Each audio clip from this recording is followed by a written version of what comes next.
Let's see if we live. Let's see if we live. Y'all know I gotta, you know what I mean?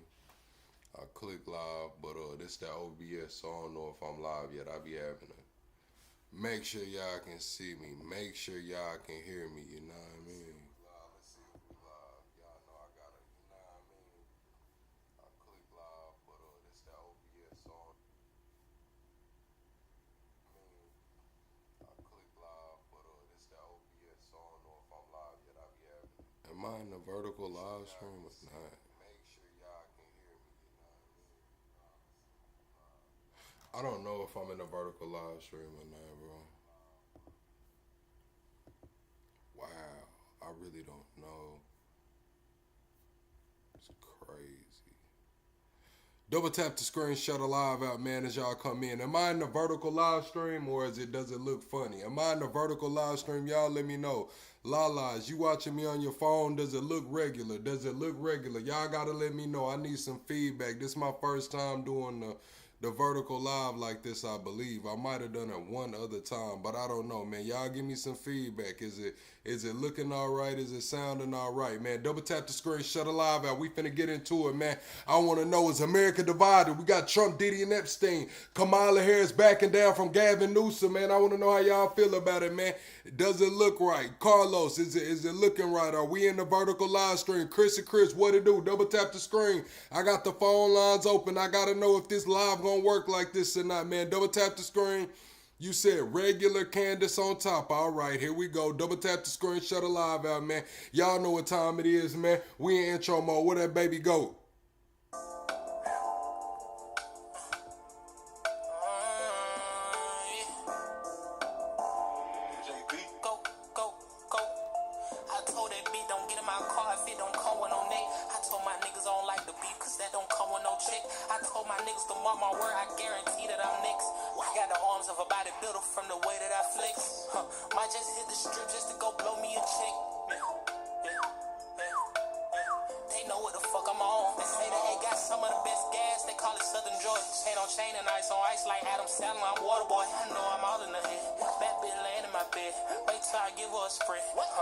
I'm a master with the head. Don't let these social fool you. These niggas broke. I know that they ain't bought it. Ain't got no car but talking shit. Okay, then little walkie talkie. I told that bitch to come home. I ain't got time for no bitch that's healing. Talk to blood, she called me daddy. And I'm screaming out no dick. I'ma make sure that she come. I'ma fuck her good with my tongue. I know the night is still young. So baby, let's get it in. I know just how she like it tonight. She spicy. She added a friend. They ain't identical, but they fuck alike. So in the bed, I call them twin. I call them twin. I call them twin. Bitches, shoot a shoot. 1 + 1 = 2. What you tryna do? Go back for back, check a swoop, swoop. Either way it go, I'm on. Either way it go, I'm gone. Brody them just got like 100 on me, they tryna get them gone. What you call it, that wet? What's the name? And he put it in his song. Brody them got the purest product, it's pink, you know this shit is strong. No Diddy. I'm the type of nigga that turn my bitch up in each city. Brody cut out, we celebrating, we hit the gritty. I feel like a baby, I'm tryna get that milk up out them titties. It's no question who young and the latest. If you want your bitch, then when she talking, hear her. If I want the bitch, I'm going Pittsburgh. Still her. I keep some on the side. I don't have trust in just the main bitch. Suck me up while I'm driving like damn, I'll die by this lane switch. Shit, different type of free, so we ain't never got a tussle. Throw it back like Miss London and sum me up like be hustle. Oh, man, double tap the screen, shut a live out, man. I know this is a different mode, man. I'm trying to get it together. I told y'all I was finna bring y'all some different content, but tonight I got the call lines open early. I want to know, man, why did Kamala Harris back down from Gavin Newsom? Did she think she was finna take back-to-back losses? Did she think she was finna lose to Trump and potentially lose the governor election to Gavin Newsom? I want to know, chat, is America divided? They saying America's more divided now than ever. I want to know how the chat feels about it. Is America divided? Yeah. You said what's the number? Let's get the number down there. 512-843-1334. That's the number right there. Let me make sure it's pinned. Let me get the number pinned. All right, there go the number right there. Cloud, what it do, Cloud? What it do, Cloud? So I'm gonna give my thoughts on it, man. I think Kamala might. I'm not gonna say that she was scared to lose to Gavin Newsom, but I think she's backing out. I think they gon' Let Gavin Newsom run uncontested because they think that Gavin Newsom's going to be the Democratic nominee. I think that Kamala backed up from Gavin Newsom because she knew. I guess they trying to bring the party together. You say you see Fat Joe stinky stuff. Yeah, because the Diddy, y'all see it, the freak-offs is never going in. The freak-offs is never going in. We got the Epstein and Trump, Diddy. We got the Comey lady getting fired. We still got Fat Joe case coming. Shannon Sharp, we got a lot coming on. But I want to know about Kamala Harris backing down from Gavin Newsom. That's what I want to know about. The call lines are now open. Let me make sure. Yeah, the call lines are now open, man. Can y'all hear me okay? Press 1 if y'all can hear me okay. Young King, what it do? What it do, Young King? We finna get into this, man. You say, yes, America's divided. Press 1 if America's divided. Press 2 if America is not as divided as they make it seem.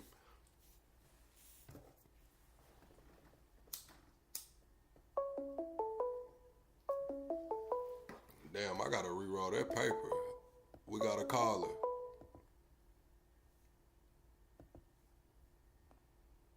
Chris from. What's going on, Chris? What's your name? Where you calling from? Chris from Cincinnati. What's up, Chris from Cincinnati? How you feeling tonight? Good.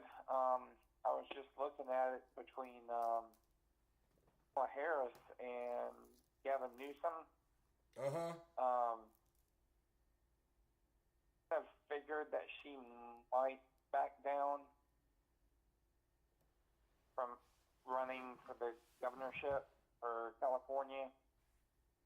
I kind of figured she would probably back down because I think as bad as Gavin Newsom is, he still has more of a following. She does, because it's been a while since Harris has done anything in California. You know, since she was Attorney General at one point. Correct. For California. Correct. She it's was been a long time ago. I think people have less forgotten about her, and they're more, up Gavin Newsom's tidy hole at the moment. Okay, so do you think she's scared? Do you think it's a party coming together? Do you think the left is kind of coming together like, hey, Kamala, let Gavin go uncontested. It'll just look better for, 2028. Or do you think it was just a decision she made on her own?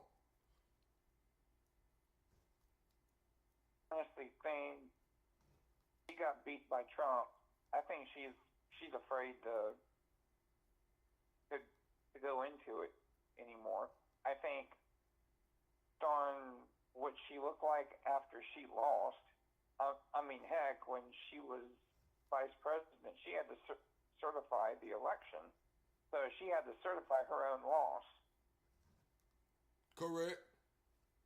Like when she was the vice president, she was the one who had to say, Donald Trump won. And I think that killed her soul. I think it killed her. Yeah, but I'm pretty sure she's not the first VP to lose. She's not the first VP to lose that had to certify the election. Yeah, I think. Oh gosh, who's the last one that had to do that?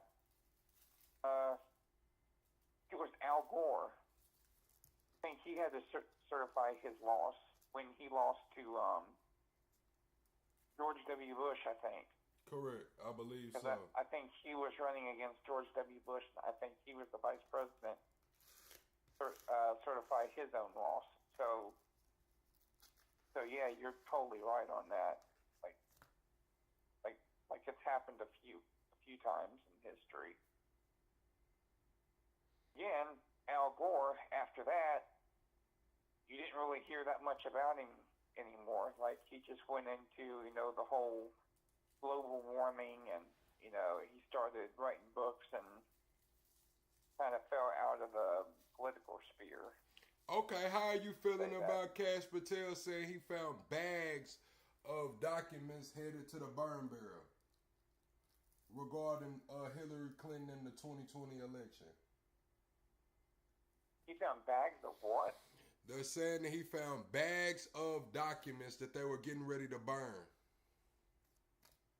Holy crap. Did they say what the documents were?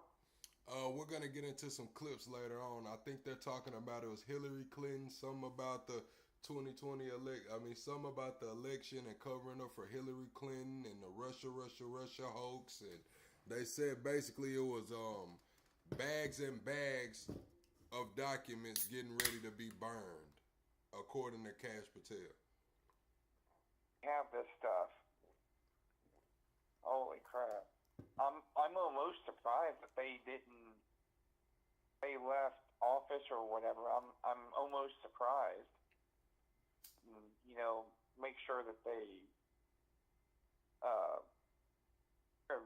everything before that, knowing that this at some point to come back and, you know, bite them in the butt. They said all vice presidents certify the elections. Pence did it too. Pence was in on it too?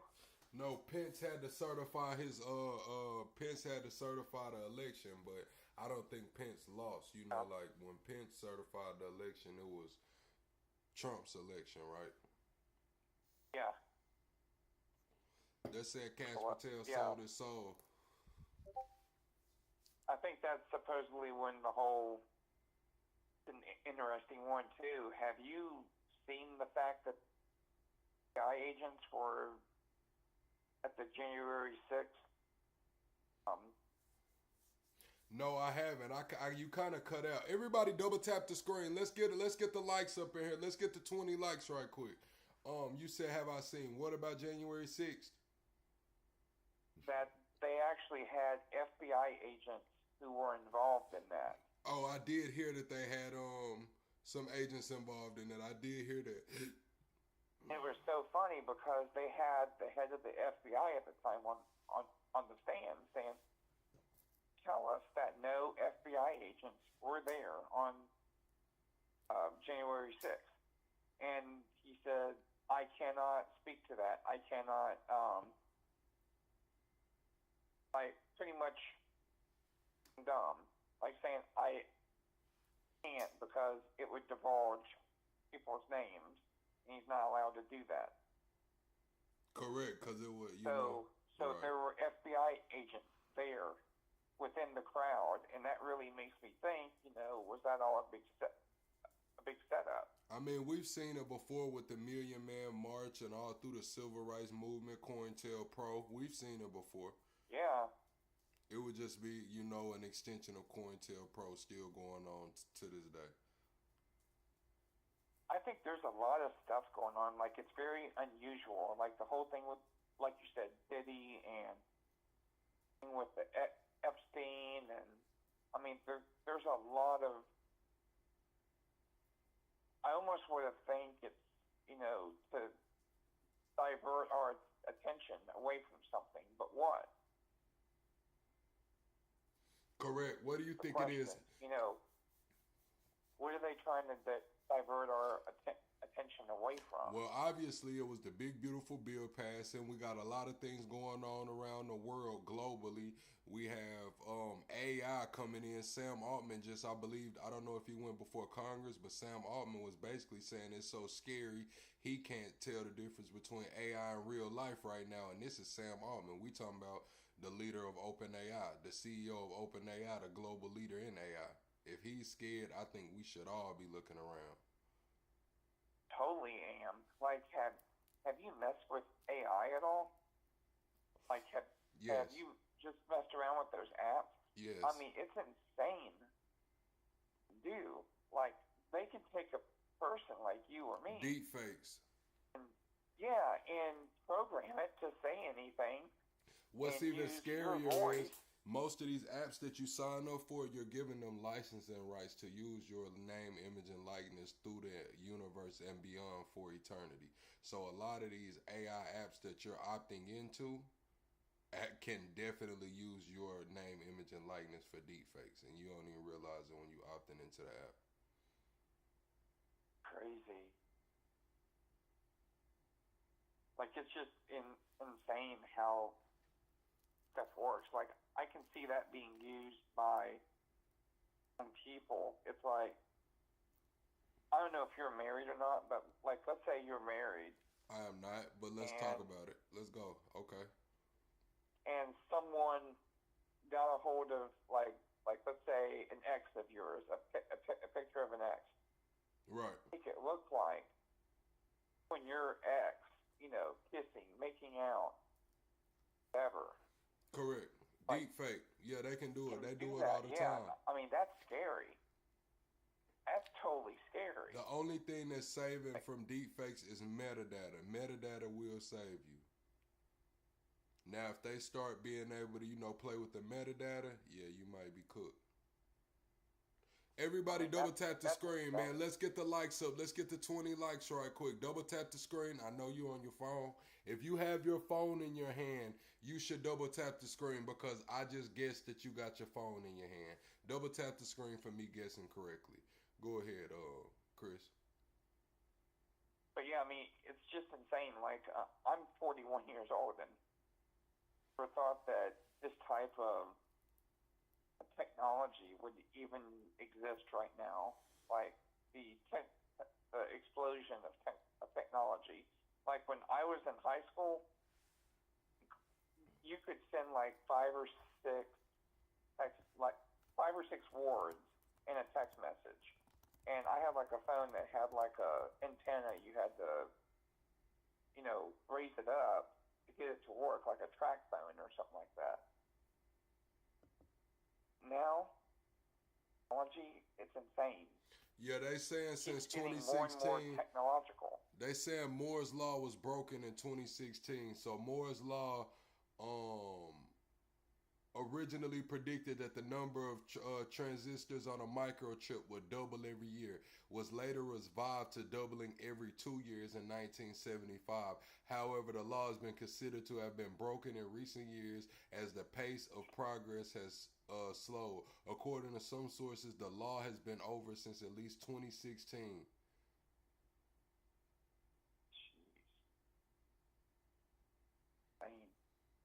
So now they're saying Moore's Law is slowing down, but we so far advanced that it probably has to slow down. Or maybe releasing this technology, like now you can own, terabytes of and stuff. I know most people don't know about it, but it used to be that only the military had access to terabytes, like memory and stuff like that, like the military.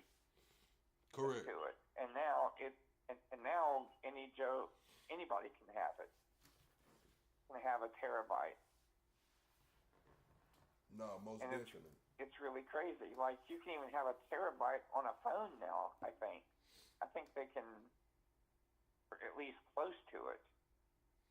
No, for sure. Chat, I need everybody to double tap the screen, shut a live out, man. We are already at Plug After Dark, man. Press. Welcome to the greatest damn show on YouTube. Okay. Press 1 if this your first time in my live stream, and I will give you a shout out. Press 1. Welcome to the greatest damn show on YouTube. If this is your first time in my live stream, I will give you a shout out. We're gonna watch some clips. Tonight's topics, if you're gonna call in, tonight's topics is America truly divided between this Trump, Diddy, and Epstein stuff? Trump, Diddy, and Epstein. And I also want to know why hold on, Chris. Why did Kamala Harris back down from Gavin Newsom? Why did Kamala Harris not run for governor of California? Those are the topics tonight. Go ahead, Chris. Oh yeah, I totally think that it's starting to divide people, like the whole Trump, Epstein, and everything that's going on. It's starting to divide people. And being from Cincinnati, did you hear what happened in Cincinnati? Yes, we covered it last night. The attack that a lot of creators are calling out, trying to get it labeled a hate crime. We actually watched the full clip, even the clips that the news hasn't put out. You know, did you see Yeah. it from the very beginning? They showed the guy pushing him, like this is before the slap took place. Yeah. Before the slap, it was like a couple people throwing some punches.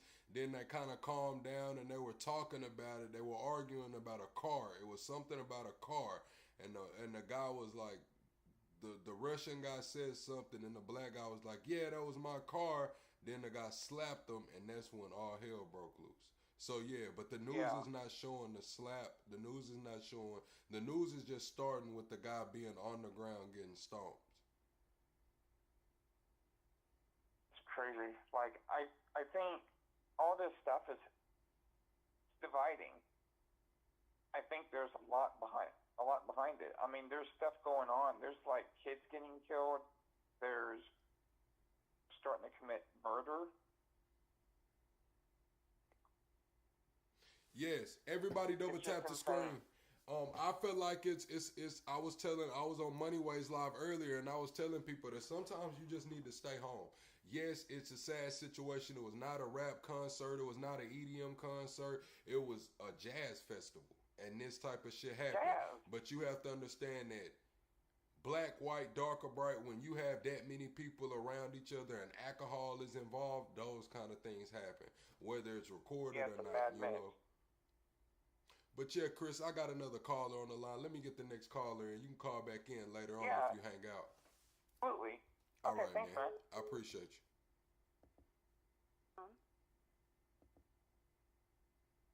To accept, press. What's going on, caller? What's your name? Where you calling from? I'm calling from Austin, Texas, Daddy.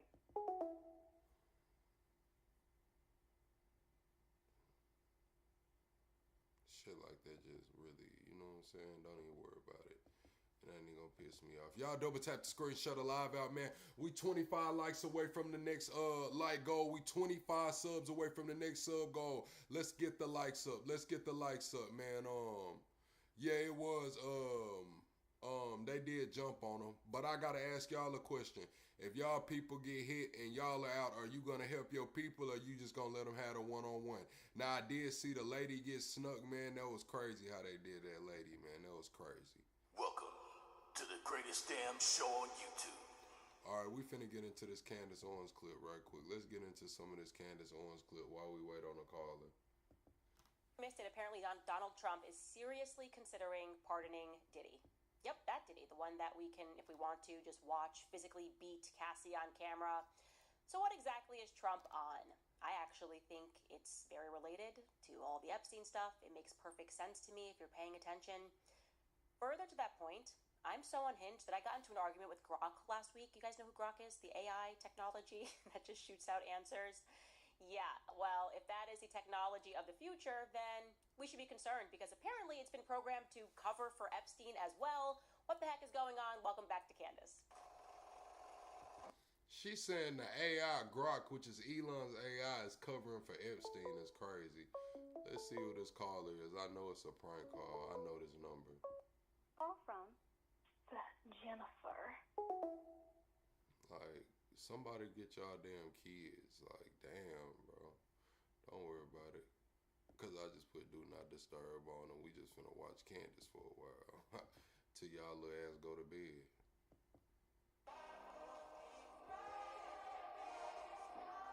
Straight up. That's how we gonna do this shit. Till y'all ass go to bed. No, I would just do cocaine. That was really, yeah. So not just, yeah. Love And this. it was That's down and dirty, right? yeah, and this is, yeah, this, I mean, it was, yeah. But you don't anymore? No, I don't do it anymore, man, and I'm not doing Is it too much? Too much to handle? Some of the stuff started to get a real rattle in it, too. I don't know where we were even getting it from in this country, but, yeah. So a lot of people are saying this interview right here plus the Hunter Biden interview, they're trying to normalize cocaine use. They're trying to make it like cocaine like weed. They're trying to normalize the cocaine use. Feel like I was a mechanic or So something. the thing you go back to then is alcohol for the most part. Right, yeah, but what I want probably is cocaine, but I know that if I have a drink, then it'll like, be like, okay, well, I had a drink, then I can do this. Is cocaine a stronger Oh, yeah. up? Yeah. Cocaine will make So you're way up with cocaine more than anything else you can think of. Cocaine will turn you into a damn owl, homie. You know what I'm saying? You'll be out on your own porch. You know, Yeah. you'll be your own street lamp. You're freaking. And is that a good feeling? Well, No. it's a miserable feeling. But you do it anyway, just like the guy you're saying with the scotch. So good. See, you had to remember that how much we loved this Trump. There's an innocence there. Theo Von. I also love the way that Trump's like, that's down and dirty, right? That's down and dirty. And yeah, I would love to have Theo Von welcome President Trump, back onto his podcast to question Trump about his own addictions, because it's unfortunate, but I think he is now just straight up snorting lines of Israel. Demonstrably, I think Israel might be the most destructive drug to hit the market since 1948, because that drug did not exist before 1948. But Trump has been on something. Here he is. Like many people, once they go and they touch this wall, they become something else. And we just have to acknowledge that these are the signs of addiction. Right now, Trump is on his front porch like an owl. Things aren't making sense. He is his own street light right now.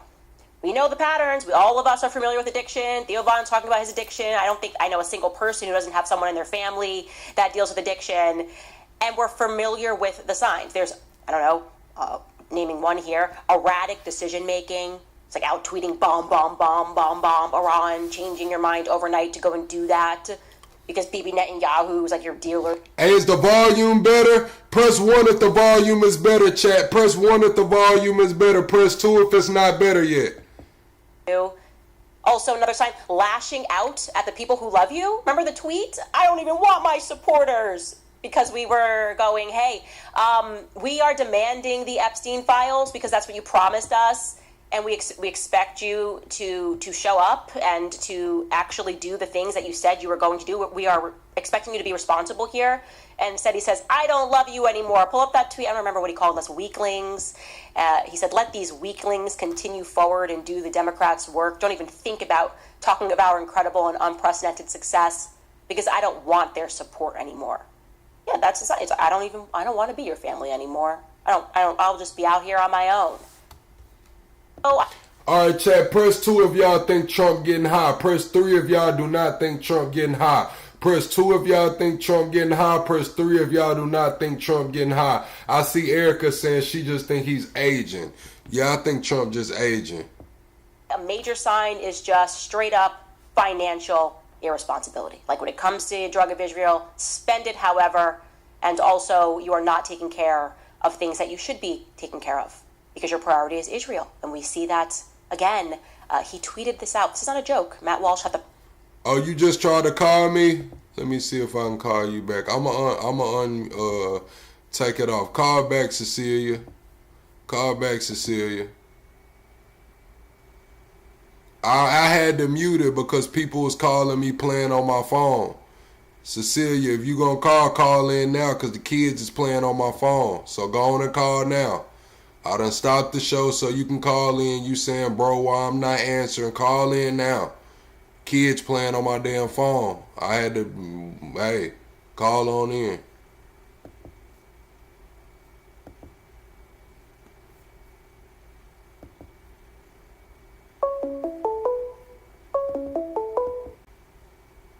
Jennifer? What's going on, Jennifer? Hello. How you doing tonight? I'm doing good. How are you? I'm doing well. How you feeling about tonight's topics? I think it's... So I've been looking at this actually for a while now, and I've been trying to look for people talking about it, so this is one of the lives I pumped into. I wasn't expecting being able to call you, though, but anyways, I think it's interesting, which the part that the aging of Trump.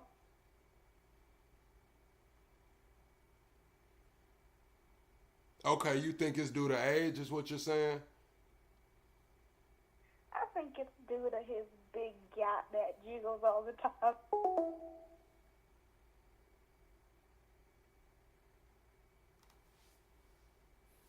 Cecilia.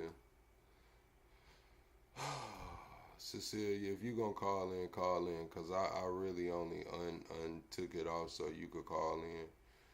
But listen, don't worry about it. Don't worry about it. Do not worry about it.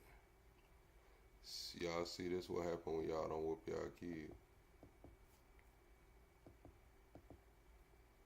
The perfect response to it, but Donald Trump tweeted this. He tweeted, "Wow, Canada has just announced that it is backing statehood for Palestine. That will make it very hard for us to make a trade deal with them. Oh, Canada." Canada is saying they're going to acknowledge Palestine as its own state, and Trump is saying that means we aren't going to do a deal with Canada.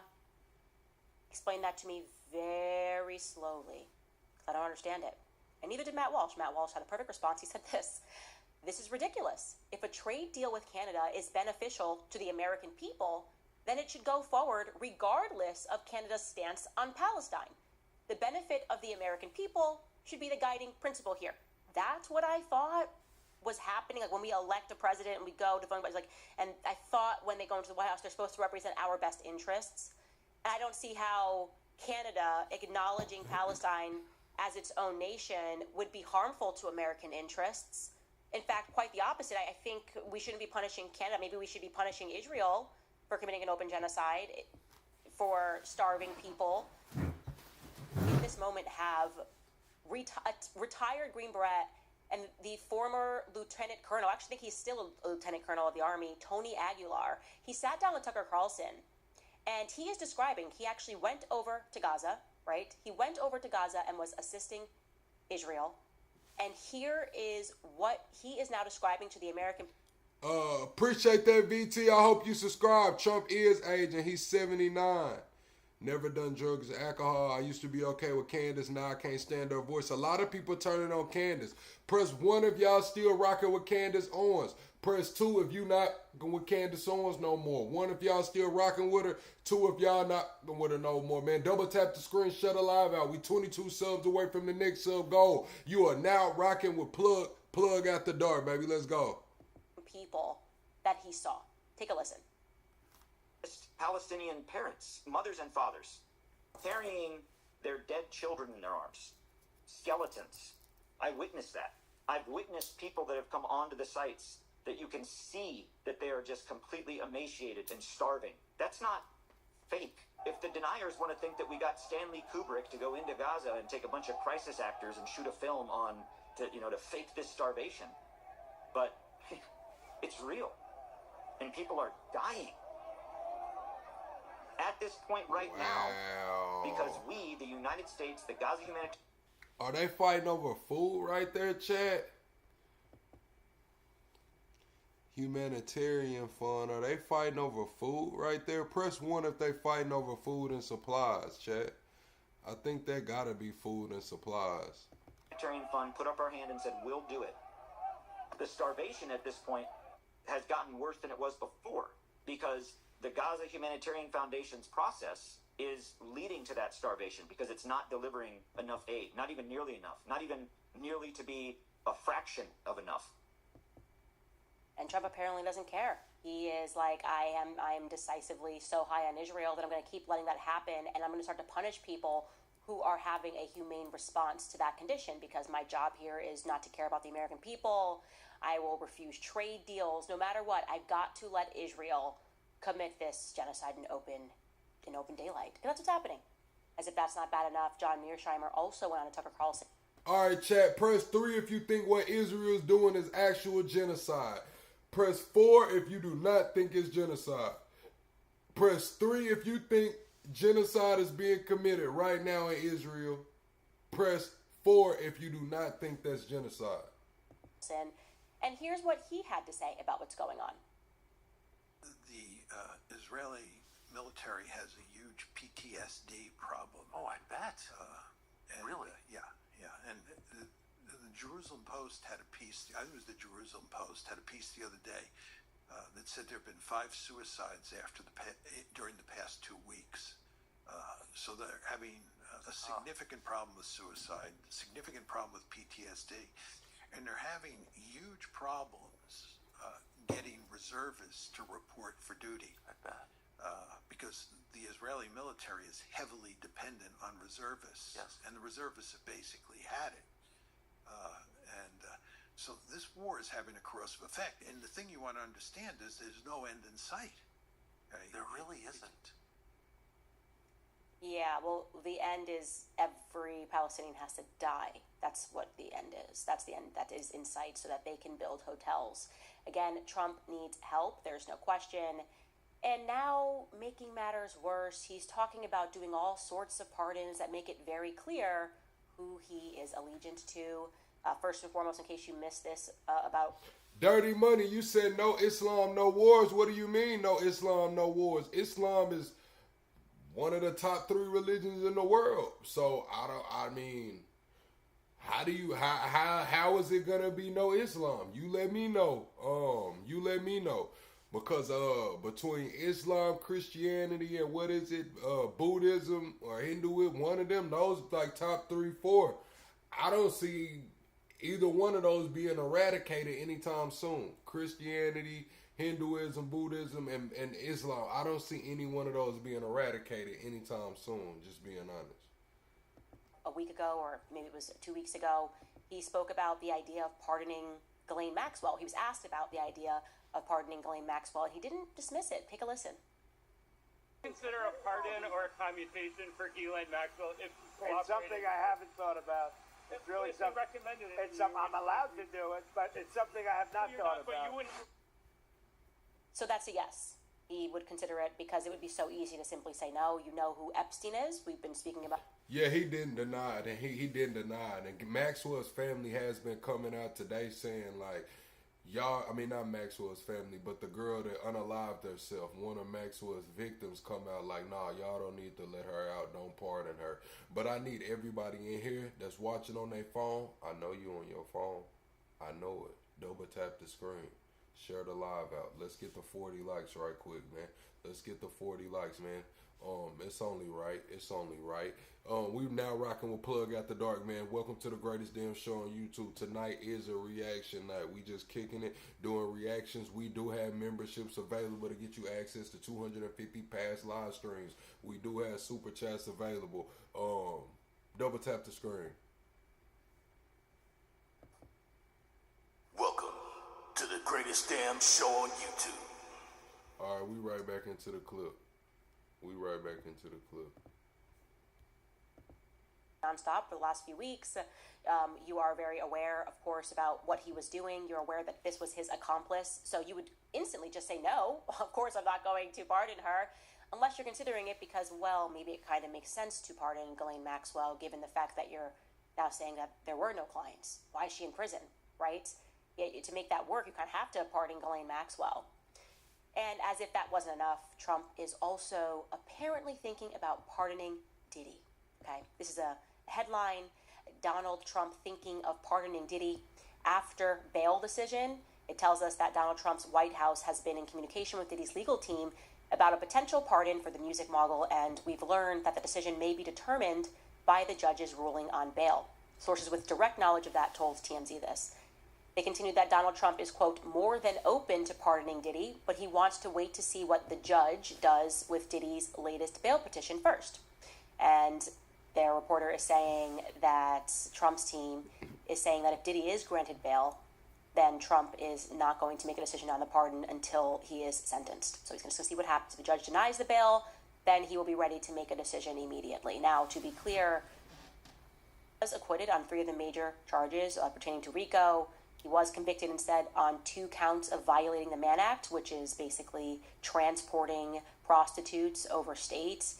It's not typically something that's used by federal prosecutors. And I actually tend to agree that Diddy, the entire trial, was very clearly a show trial, right? Most legal experts agree that if Diddy's case only involved the Mann Act, they probably wouldn't have filed charges against him at all. But the question is, why would Trump move to interject on a person that has clearly been involved in something very sinister? Why is their Department of Justice even thinking or weighing this case at all? I have an answer. In case you are wondering how Diddy What's up, Jocelyn? are connected, It's because both of these were two very sophisticated blackmail operations that were being run by the deep state. And by the deep state, I mean the CIA and the Mossad, who have been working together since, they shot JFK. And by they, I'm referring to the CIA, and LB Johnson was involved in this. The precursor to AIPAC was involved in this. Everybody knows what happened in this country, okay? It's so silly to call this a conspiracy theory anymore. And since then, I don't think there's a difference between the CIA and the Mossad, frankly. That's my position. And so these operations are alike because in order for these... Do y'all think it's a difference between the CIA and the Mossad? Candace is saying she really doesn't see a difference between the CIA and the Mossad. So I want to ask y'all, do y'all see a difference between the CIA and the Mossad, man? Press 1 if you do, press 2 if you don't. The deep state to maintain control over the population, they have to be able to influence opinions. They have to be able to control all of us. There's more of us than there are of them, right? So they need to make sure that we don't get wise to what they've been up to, which means you have to control the athletes and the celebrities because they have influence. You have to control the politicians because they have the ability to vote on policy.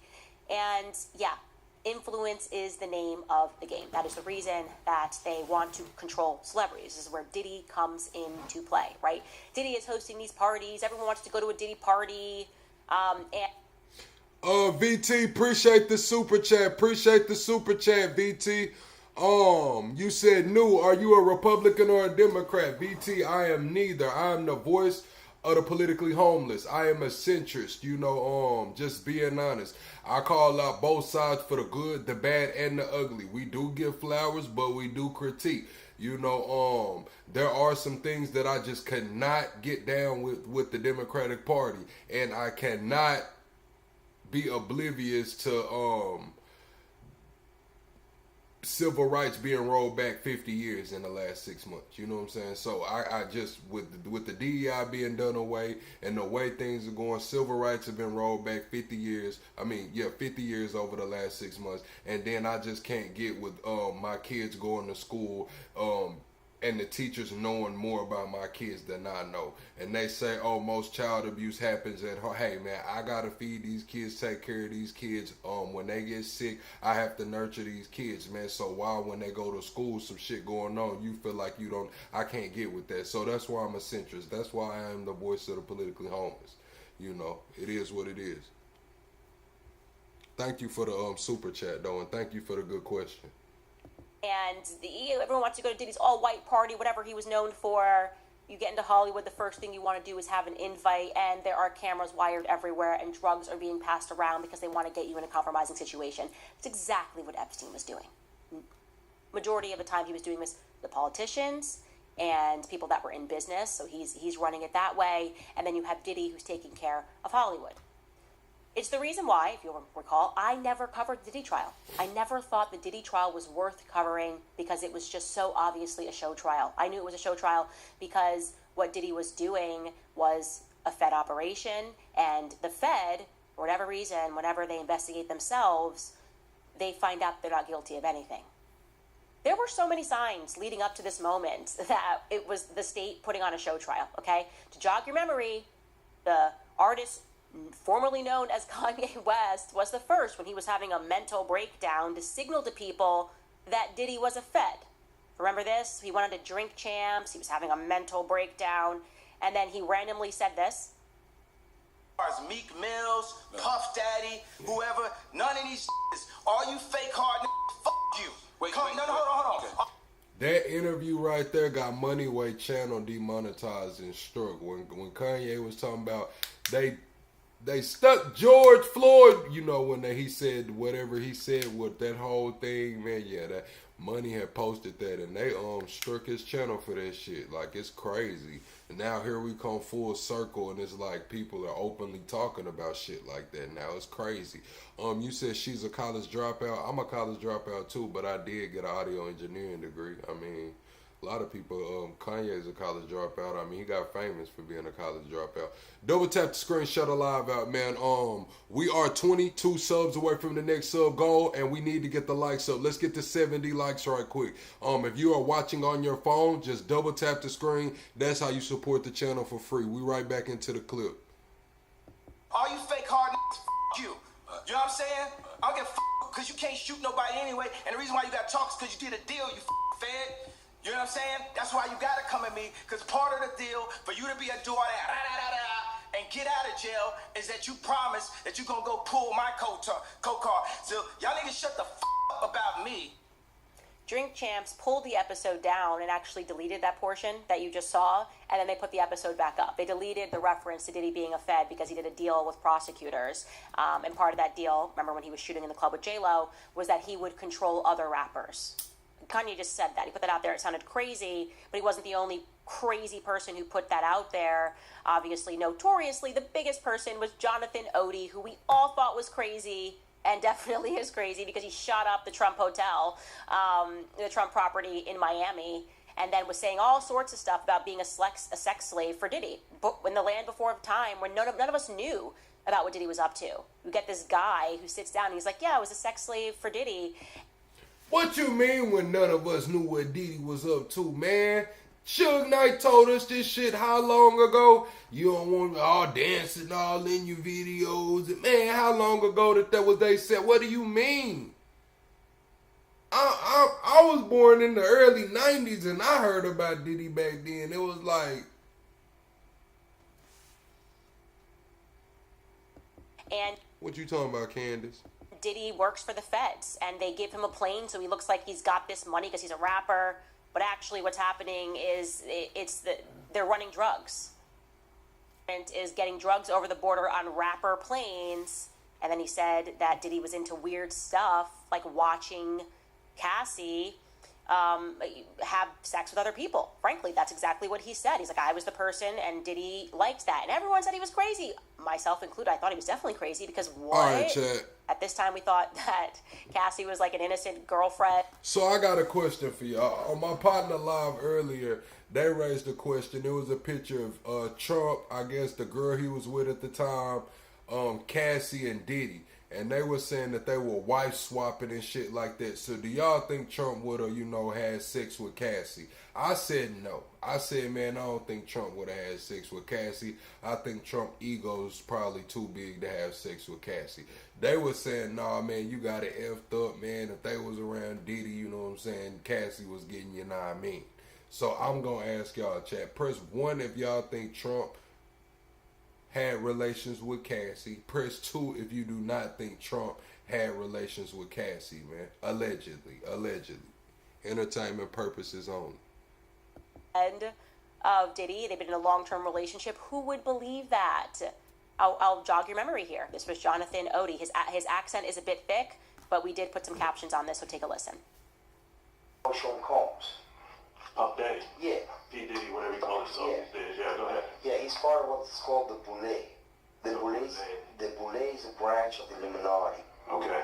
It's the black people. I had settlement with Sean, okay? And he belongs to that agenda. That's why he's so famous. They land all the contracts. It's these attorneys. I had sex with Cassie and Sean. Basically, he would masturbate and tell me what to do with Cassie. I had like 15 encounters, and I heard a lot of business.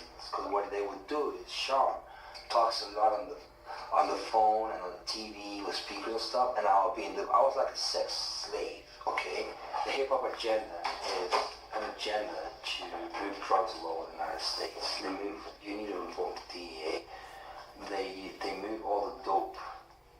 Okay, all the dope on private jets, which don't get screened by customs, by the inside the United States. That adds up for me. Not sure if it adds up for you. Maybe when he said it, it sounded a bit far-fetched. But then we got a confirmation because Cassie was asked about that under oath. And y'all remember when he first came out and gave that testimony, everybody thought he was crazy as a motherfucker, man. Lord, did we switch our minds when that Diddy trial started, man. Y'all double tap the screen, shut a live out, man. We 22 subs away from the next sub goal. We 25 likes away from the next like goal. Double tapping the screen is how you support the channel for free. We go live every single night over here talking politics, entertainment, and current events, man. Yeah, here's the headline, New York Post. Trump club shooter who claimed that he was Diddy's sex slave was hired by music mogul Cassie testifies. if he was telling the truth about all that weird sex stuff. Are we to think that he was just making up the part about the Diddy and other rappers being a part of some group that are really just a part of a broader Fed operation? Are we supposed to think that that guy was coordinating with Ye and they came up with this lie by themselves? And it just happened to fact check true that he was a sex slave of Cassie, and we found that out again years later. You got to open your eyes and pay attention that these operations happen. Uh-oh. Gerald say Diddy was denied bail 2 hours ago. Trump on the clock. Trump on the clock. They said they was finna see how Diddy bail hearing went to see if Trump was gonna pardon him. Trump on the clock. Trump on the clock. You said, why am I platforming this known grifter? Because we want to see her take. After this is a reaction night. Sometimes over here, I get on camera and I take call-ins all night. Sometimes over here, I get on camera and I do reactions. And we sit down and we watch some shit. Tonight just happens to be one of those nights. You know what I'm saying? I want to watch some shit. The chat want to watch some shit. Press 1 if y'all want to watch some shit with me tonight. You know, little Candace Owens, maybe a little Pierce Morgan. You know what I'm saying? Press 1 if y'all like watching shit with me over here, man. What is he talking about? Been everywhere. And so when it came to the matter of Diddy, okay, for those of us who actually read the lawsuit that was filed by Little Rod, the producer, who had, he said, hours upon hours of footage proving all of his claims. The most significant page of that lawsuit, which there has been a full media blackout on, was what he alleged about Lucian Grainge, who is the president and at the top of Universal Music, right? He's got a lot of power, and this is what it said in that lawsuit. It reads, according to Mr. Jones, whenever a defendant Grainge, that's Lucian Grainge, visited Mr. Combs at his home, it would be in the evening, and he and Mr. Combs would disappear for hours in Mr. Combs' bedroom. Defendant Grainge sponsored and attended several Love album listening parties at Mr. Combs' home. The rich baby daddy. Gerald, that's the rich baby daddy, ain't it? Gerald, that's the rich baby daddy they was talking about, ain't it? Los Angeles, California. Ain't that what Kanye was saying? That's the rich baby daddy, y'all. Yes or no in the chat. Is that who Kanye was calling the rich baby daddy? These parties were sponsored by the defendants and UMG, that's Universal Music Group. As evidenced above, these parties had sex workers and underage girls present. During these parties, defendant Grainge knew or should have known that Mr. Combs was drugging the attendees through laced bottles of tequila and Ciroc vodka. It is... Saint says Ye is a real G, the realest ninja in the game. I'ma tell you, Ye is I'm on the fence with Ye. I'ma keep it real. I fuck with Ye. Like, I'ma keep it real. I fuck with Ye, but Ye be doing so much bullshit. He make it hard to fuck with him. It's like, damn, Ye kind of one of those niggas where you gotta be like, you gotta see the message, you know what I'm saying? Like, fuck all the antics. Look at what the message is, you know what I'm saying? Like, I want y'all to go watch that Stronger video right now. Watch the Stronger video. Look at Cassie in the Stronger video. Listen to what's going on and look at where he at. And go to 2025. When those cases dropped, Kanye ran to Japan. That video was shot in Japan. I said Japan. Listen to what he's saying. What doesn't kill me makes me stronger. Don't act like I never told you. Listen to Ye drop them breadcrumbs for us way back then with Cassie in the video. What did he say? She'll do anything for the limelight, and I'll do anything when the time right. Nigga, when the time was right, what did Ye do? He put that Nazi shit on. What did Cassie do for the limelight? Everything we fucking saw in the Diddy case, man. Ye been told us this shit, man. People just don't see it, but Ye be on some bullshit sometimes, and he make it hard to fuck with him. Like when he's out getting head on the boat with his ass crack out and shit like that. Then he got this one girl, you know what I'm saying? He texting her all this freaked out shit because he's high as hell. You know what I'm saying? Like, Ye get on some bullshit, but when you really look at what the fuck Ye got going on, bro, Ye left them breadcrumbs, bro. Ye told us a long time ago. Y'all go watch this Stronger video. It's no secret that Mr. Combs had specific bottles of alcohol designated for females and other bottles that were designated for his staff, his artists, and himself. This fact was detailed by former artists and bodyguards of Mr. Combs. As a sponsor of these events, defendant Grainge had a duty and an obligation to ensure that sex workers and underage girls were not present and that Mr. Combs was not spiking the alcohol with date-rape drugs. Okay. Do you recall having Lucian Grainge testify, anything like that? Okay. So you're telling me the person above Diddy is this guy, and they're just not interested in speaking to him at all. Also in that lawsuit, obviously, Christina Karam was mentioned as the Ghislaine Maxwell, the person who made everything happen. Think about it, bro. Who else was Ye talking about when he said she'll do anything for the limelight? Cassie was the only female in the video other than like the little nurses and shit in the video. Who else was he talking about to do anything for the limelight? Now we see all of this shit Cassie was going through for the limelight. Then he said, I'll do anything when the time right. So when you see all of this shit Ye doing, he told us back in 2008 or whenever the fuck that was, nigga, I will do anything when the time right. I don't know why people surprised that he putting on a fucking KKK hood and swastika and backing Diddy. He told us, nigga, 20 years ago he'll do the shit. I do anything when the time right. The nigga said it. Cassie the only girl in the video. The video he's saying she'll do anything for the limelight. Who the fuck else is he talking about? Person who made sure that Diddy was constantly on drugs. Again, this is all allegedly. We're reading a lawsuit. Kim K. Kim K wasn't even around then.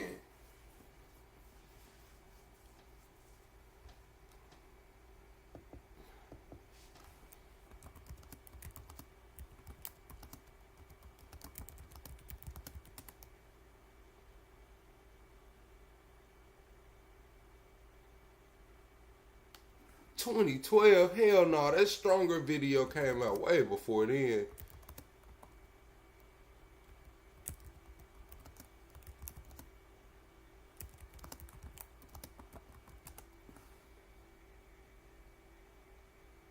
$2007. Stronger came out in 2007. Kim K wasn't even with Ye. She been around since 03, but they wasn't together since till 2012, man. He got Cassie in the motherfucking video, man. Y'all trying to tell me he talking about Kim K. He got Cassie in the video. We just watched, the whole world watched what the fuck Cassie had going on, man. For them little rackets. Filed by Little Rod. I don't know if this is true, but I do know that if I am the feds and I'm trying to bring down an operation that we're not executing, I am certainly going to bring these people into the courtroom. And then it gets even more interesting when you learn, and I've talked about this in the Epstein, our Epstein series that we've just begun. One of the things is changing your name, right? One of these elements that I instantly now distrust, that tells me that we should be paying attention to someone, is that men don't just change their names. Remember Robert Maxwell, he had 4 names. That's just weird, for no reason. Lucian Grainge also changed his name. He used to be Michael G, and before that, he was an Epstein. I just don't trust people that change. He was an Epstein? Press 1 if y'all knew Lucian used to be an Epstein. Press 1 if y'all knew Lucian used to be an Epstein. Candace gonna come with that deep diving, bro. Candace gonna uncover some shit. This article, I found this out in The Guardian, by the way, so you can fact check this is true.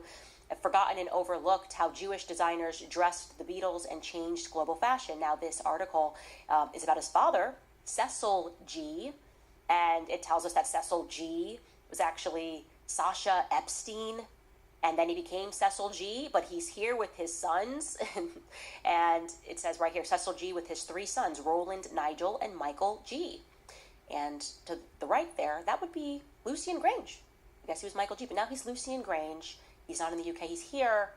And I guess he went from working for the Beatles and climbed his way up, and now he's this huge record exec. There were so many conspiracy theories, like I wasn't alive for the Beatles era, but man, I'm starting to wonder about all of those Beatles conspiracy theories as people... I didn't know Lucian used to be an Epstein. And now they saying he the rich baby daddy in the industry. And then we got Epstein just having his way to that money out of nowhere for doing some fucking taxes or being an accountant. Bro, that's crazy.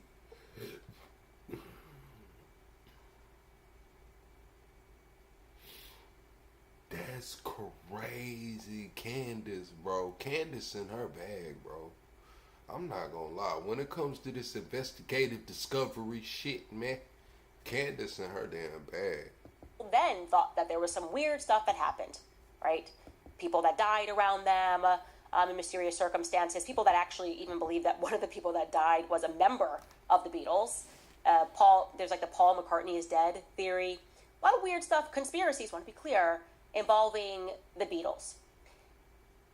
Now you get to this point that you have this person who was a tailor for the Beatles, who's now at the top of Universal Music Group, and I would imagine that he'd be a person that I'd want to speak to, at the very least, to figure out what is happening with Diddy. So, yeah, when I look at this entire picture, what's clear to me is that Trump is once again being instructed to cover up a blackmail operation, okay? That is what's happening. Trump is once again being instructed to cover up a state blackmail operation. And the question is why, okay? And the answer to that is likely because knowing that our government funds drug parties and sex parties and potentially allows underage girls to be at those parties in order for them to ultimately control our perception by blackmailing those people in the attendance of the parties. Heart, sure, not for the faint of heart, but the expectation, if you are going to say that you are committed to dismembering the deep state, if you are going to really say that and run on that and run on Epstein and run on the corruption of DC and referring to it as a swamp as you did, swamp, and you start to cover up for the swamp, like nothing to see here, and we're like, that looks like a Loch Ness monster, like nothing to see here, then you're going to lose your supporters. And I get it, you don't care. You're like, supporters, be gone. I don't care at all. And maybe you're only in this for your legacy. But I was saying to Tucker Carlson yesterday that I would almost appreciate it if they didn't, if they didn't put on this pretense. I would almost appreciate it if they just said, we rule over you, haha, we have power, and there's absolutely nothing that you can do about it. That would feel more honest to me than pretending like they're trying to fix the system that's broken because they are the creeps that are running the system. I don't know. Do you guys agree with that? Do you guys agree that you'd rather just be told the truth? I'd rather just laugh in our faces than to pretend that we're all stupid. Why are you still concerned with Epstein? All of that just feels so insulting to me. Anyways, a lot more that I want to tell you guys, particularly because connecting that dot is also recognizing this. Bro, this shit is crazy, man. I'm not gonna lie. Candace is, bro, I ain't gonna lie, bro. I'm gonna have to do a video on this shit tomorrow. I'm gonna have to do a video on this. Y'all be sure to go check out my videos. I've been doing long form video uploads too, man. Y'all check out the videos like y'all support my lives, man. Game and what's coming forward with this AI game. And I had this argument with Grok, if you want to call it argument, back and forth with Grok, that I think was incredibly revealing. And I feel like this is the next step. Like the AI future, people want us to be investing in AI for the very same reason, is so that they can just lie to us about what happened yesterday. Before I get to that, let me get to some of our sponsors. Some of you guys may have heard about Riverbend Ranch. If you haven't heard about low biological aging at the cellular.com/Candace, use promo code Candace, up that he was in the Holocaust. Credibly accused because the person was a Holocaust survivor, and then they determined that he did not have a tattoo, was the cousin of Robert Maxwell. Kind of a big thing to know that, right? Once you realize Robert Maxwell was working for Israel, and we know consistently Israel's always using the Holocaust narrative to manipulate people to do one thing or the other, and that Robert Maxwell also took an interest, a stake in American textbooks right when, was it Macmillan Publishers? Macmillan Publishers, all of our textbooks were published. McGraw-Hill, that's correct, McGraw-Hill. And we start to track the dots there, you're going, wait a second.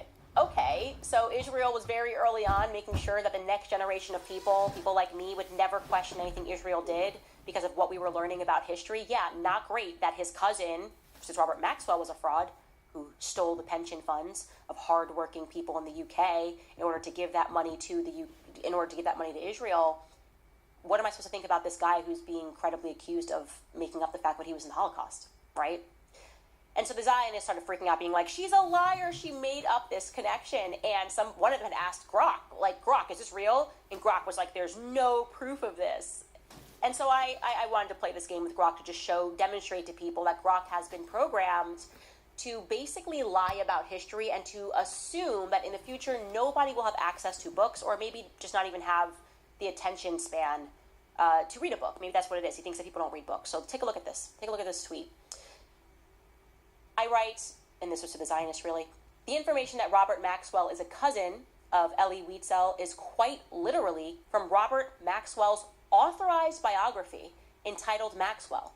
It was written by Joe Haynes, a journalist who worked for Robert Maxwell's Mirror Group and went on to become the press secretary to UK Prime Minister Harold Wilson. This is why I say Grok and other AI are merely a step toward idiocracy. They assume no one reads books anymore, so they can lie and delete history with sweeping claims like, quote, there is no basis whatsoever. And that's what Grok said. He said, no, there is no basis whatsoever to the claim that Elie Wiesel is Robert Maxwell's cousin. He continued, extensive searches across reliable sources, including biographies and family histories, reveal no familial connection. Wiesel's roots are in Romania, Maxwell's are in Czechoslovakia, okay? There's no basis, and he's crawled the biographies. Missed Robert Maxwell's authorized biography, authorized by an employee, he authorized an employee of his to write this biography about him. And that employee then went and spoke to everybody in Maxwell's family. And Robert Maxwell got to read and approve. That's what it means to have an approved biography. And Grok says, nothing to see here. But it gets worse. Because then you go, maybe he just made a mistake, okay? So I then challenge him, and I say, Grok, is Elie Wiesel mentioned in the authorized autobiography Maxwell by Joe Haynes? This shit is crazy, man. Press 1 if y'all think that they really trying to use AI to wipe out our, fact checking and, just getting a second opinion. Press 1 if y'all think they trying to use AI to rewrite history. We'll put it that way. Press 1 if you think they're trying to use AI to rewrite history. Grok replies, no, Elie Wiesel is not mentioned in Joe Haynes' 1988 biography, Maxwell. Extensive searches of book previews, reviews, and related sources reveal no reference to him, let alone as Robert Maxwell's cousin. This claim appears unfounded, consistent with prior analyses. Okay, that's amazing. Now you can see Grok has already been fact-checked because I just kept going. So then I say, Grok, he's literally mentioned on page 41 of this book, which is available for the public to read here. I actually found it archived. Brilliant. Love myself right there. It is strange that you are denying what people can see with their eyes here. But tell him, here's the exact page you can find it on. And still, he lies. Okay? Grok then says, thank you for the link. Upon verification, page 41 of Haynes' Maxwell discusses Robert Maxwell's early life and family losses in the Holocaust, mentioning a brother Elie, likely a family member, but not Elie Wiesel or any cousin link. Biographies of both men confirm no familial ties. This appears to be a misinterpretation. So now he's saying it's not Elie Wiesel, it's just some other Elie, and you assumed. So then the page. I didn't know what to do. I'm like, this is kind of so crazy. What kind of programming is this? That you're just denying this in the face of overwhelming evidence. It sounds like Soviet programming. And I wrote, what are we doing here, Grok? Bro, this is censorship. Elon, what's up with Grok, bro? Elon, what's up with Grok, bro? Now, I know you got the richest man in the world, man. They talking about you just hit 400 Bs, man, and all of that. But what's up with Grok, bro? What's up with Grok, bro? I thought, come on, Elon. We've been over. Come on, Elon. What's up with Grok, bro? This shit starting to look like propaganda, man. What's up with Grok, bro? Grok might be sick, man. Y'all might need to take Grok offline for a little bit. You know what I'm saying? Give him some Theraflu and shit. Shake him bite. Because he fucked up right now. Straight up. It literally says Elie Wiesel, the Nobel Peace Prize winner. Are you Good night, Libra. Cannot read. To it, and he says, yeah, okay, upon review of the book excerpt. Now that you've presented the book, and there's so much evidence Thank you for highlighting it. Accuracy matters. This is not an insignificant exchange. The reason why I'm covering this is not because I recommend that anybody spend their time arguing with AI bots, but because this is now being pushed on you, right? This is being pushed on us that, like, the future is AI. The future is artificial intelligence. Why are they pushing artificial intelligence on people? Is because, well, maybe it's right there in the name. They want you to be intelligent artificially. It's a veneer. You're not actually intelligent. You might be an idiot. And all they have to do in the future, when people won't even buy books because everything is going to be on computers, right, is hit delete. Delete. That never happened. There's absolutely, I mean, it's not even like Grok said, he didn't hedge there, right? He wasn't like, there's nothing I can find. If you find something, send it back so I can add it to my data center. That's not what he did. He said there is absolutely no basis. And the basis was literally Robert Maxwell's authorized biography. The question that we have to ask ourselves, seriously, is, are they after here? Because it's pretty clear to me that they're looking for this 1984 warning of a future where there's no such thing as yesterday and everything's going to become a present. And I say this because parents need to be aware of this, okay? They do not want our children to be able to have an attention span to read a book, to read a biography, to know how to research, to focus on one story. That is what all of these tech companies are working on. It is making sure that nobody has an attention span. The future will look like nobody being able to read a book, and nobody's going to question Grok. I've seen... What's up, Jay? Y'all double tap the screen, shut it live out, man. Do y'all agree with Candace? Do y'all think the future is going to look like that? Nobody's going to have books. Press 1. Press 1 if you think the future is going to be bookless. Press 2 if you think there will always be books. That's crazy, man. Double tap the screen, man. We need to get the 80 likes right quick. Let's get the 80 likes right quick, man. Double tap the screen. A lot of y'all come in here, man, and return viewers, man. Double tap the screen, shut the live out, man. We 22 subs away from the next sub goal, and we got to get the 80 likes right quick, man. This shit is crazy. This happened myself. Grok will make up something about me, and people will argue with me about me. And I feel like they're doing that for fun, to see if people will take arguments to other people, to test to see if people will believe the tech above the human being. I've tested it. I've been like, let's just ask it something about me, completely fake. And he's like, there's no basis, or there is a basis. Somebody came at me and said, George is Jewish, my husband. And I know because, and they had a screenshot from Grok. They said George was Jewish. And I'm going, wow, this is crazy. Grok knows more about George's family than me and George do.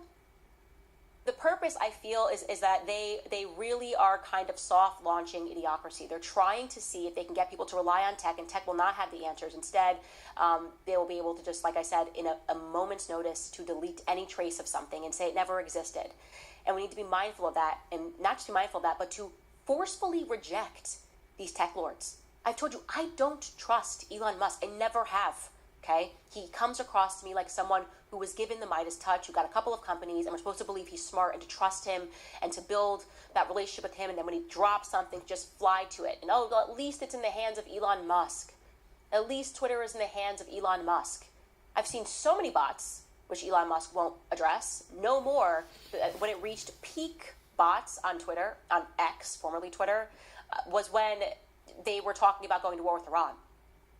Crazy on X with bots that were insisting on war with Iran, that even Disclosed TV, which look, that account just literally does the news, said, is anybody noticing like an insane increase in bots? I was like, yeah, that tells you that's the military. And that, by the way, is the people who Elon Musk and Peter Thiel and these AI type people and futuristic minds, they have always done deals. They are rich because they have done deals with our government. Our government is not and has never been our friend, okay? They want to rule over you. And it is easier to rule over people if they're stupid, if they're real stupid and committed to their stupidity. If they're stupid enough to believe in the tech telling them the truth, then that's perfect. I just wanted to point that out to you because I was stunned. Hey, do y'all trust Elon? Yes in the chat if you trust Elon.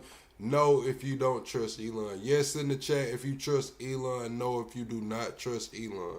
I was actually stunned. And then after all of that, we debunked it, and you had accounts, these like Zionist accounts being like, well, we still got you because the passage says distant relative and not cousin. I'm not kidding. This is one of these Zio accounts. They wrote, where did you come up with cousin when it says distant relative? So I replied, what are our options here? Are you surmising that he could have been a distant mother, a distant father, a distant brother? Like, what are we saying here? And the other conclusion would be worse. He'd be closer. Obviously, the assumption here is it's got to be a distant cousin because they're born around the same year, 5 years apart. It's so frustrating to watch people commit to stupidity and try to take others down with them. Don't be that person. Say no to tech. Say no to AI. Get your kids out of school. Get your kids off of the iPads. It's not serving them. It is only serving the government and these people like Elon Musk. Yeah, I don't let my kids have a tablet at my house. I'm not gonna lie. Like, they got a Switch when they go to their mom's house. I was gonna get them some tablets, but I was like, nah, man, we gonna carry our ass outside. When you come to Pop's crib, you gonna go outside, man. We gonna be playing with some bats and balls, some soccer balls, some basketballs, riding some bikes, some scooters, going to the park, doing something, man. We ain't with all that, man. Try to have some balance, but yeah, nah, not over here, bro. They are the descendants of people who wanted this vision. I told you this. Elon Musk's grandfather was, I think, had his company shut down or a political party shut down in Canada because they believed that tech should be the overlords. You can genuinely look this up about Elon Musk. And I'm supposed to believe that Elon Musk just happens to have those same ideas? No, they're all working together. The goal is idiocracy. Anyways, I also want to tell you guys further to that point, Tucker Carlson's amazing because he is someone that genuinely is not online at all. And I went up to see him yesterday, had to bring the newborn baby. It was great. It's always fantastic to see someone who's just like in a cabin in the woods and not terminally online, who loves what he does, loves his family, and to be able to come together and speak about the issues in this world, like the common sense stuff, like the common sense, this is morally wrong, or this is good, this is a moral goodness or a moral badness. But I could not resist getting in on the trend. We haven't seen a trend that took the internet by storm, really since the Ice Bucket Challenge. Then came the next big trend was Operation Mocking Pastor, when all of the accounts were going, what happened to Tucker Carlson and Candace Owens? Except the Ice Bucket Challenge was actually for a good cause.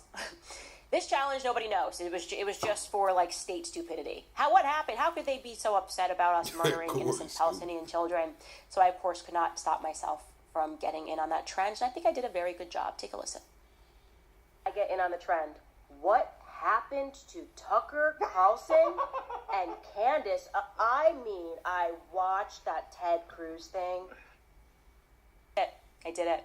Now I challenge you guys to also get in on that, but look forward to our sit down. Obviously, we totally went everywhere. I said everything that I say on my podcast. I'm not exactly shy with what I believe and what I don't believe. Definitely, I probably am kind of further into the fight against Israel and the control that it has against the United States. We obviously speak about Brigitte and Brigitte's penis because it is a topic of state import, apparently. And so it's important for everybody to talk about Brigitte's penis. Yeah, because France demands it. They demand that this is now a national, this is an international issue. I think he's releasing the episode tomorrow. He did tell me that it was coming out tomorrow, so you guys can look forward to that. All right, I'm going to throw it to a couple more sponsors, and then I want to get to what you guys are thinking. We got Tucker Carlson and Candace Owens tomorrow, y'all. Well, we got Tucker and Candace tomorrow. I think just discussing this mood and this change and what Trump is doing with Israel in defiance of his own supporters seems like a good place to end things before I get to some of your comments. First, I want to remind you guys about home title lock, because if you're a homeowner, you need to listen to this. When was the last time? Corey saying he'd rather have a black dad to play ball with is diabolical. Corey, what's to you, my boy? Corey is trippy. He funny as hell. I was born in 1940. Do you think that we're definitely healthier today? Look around you, especially America.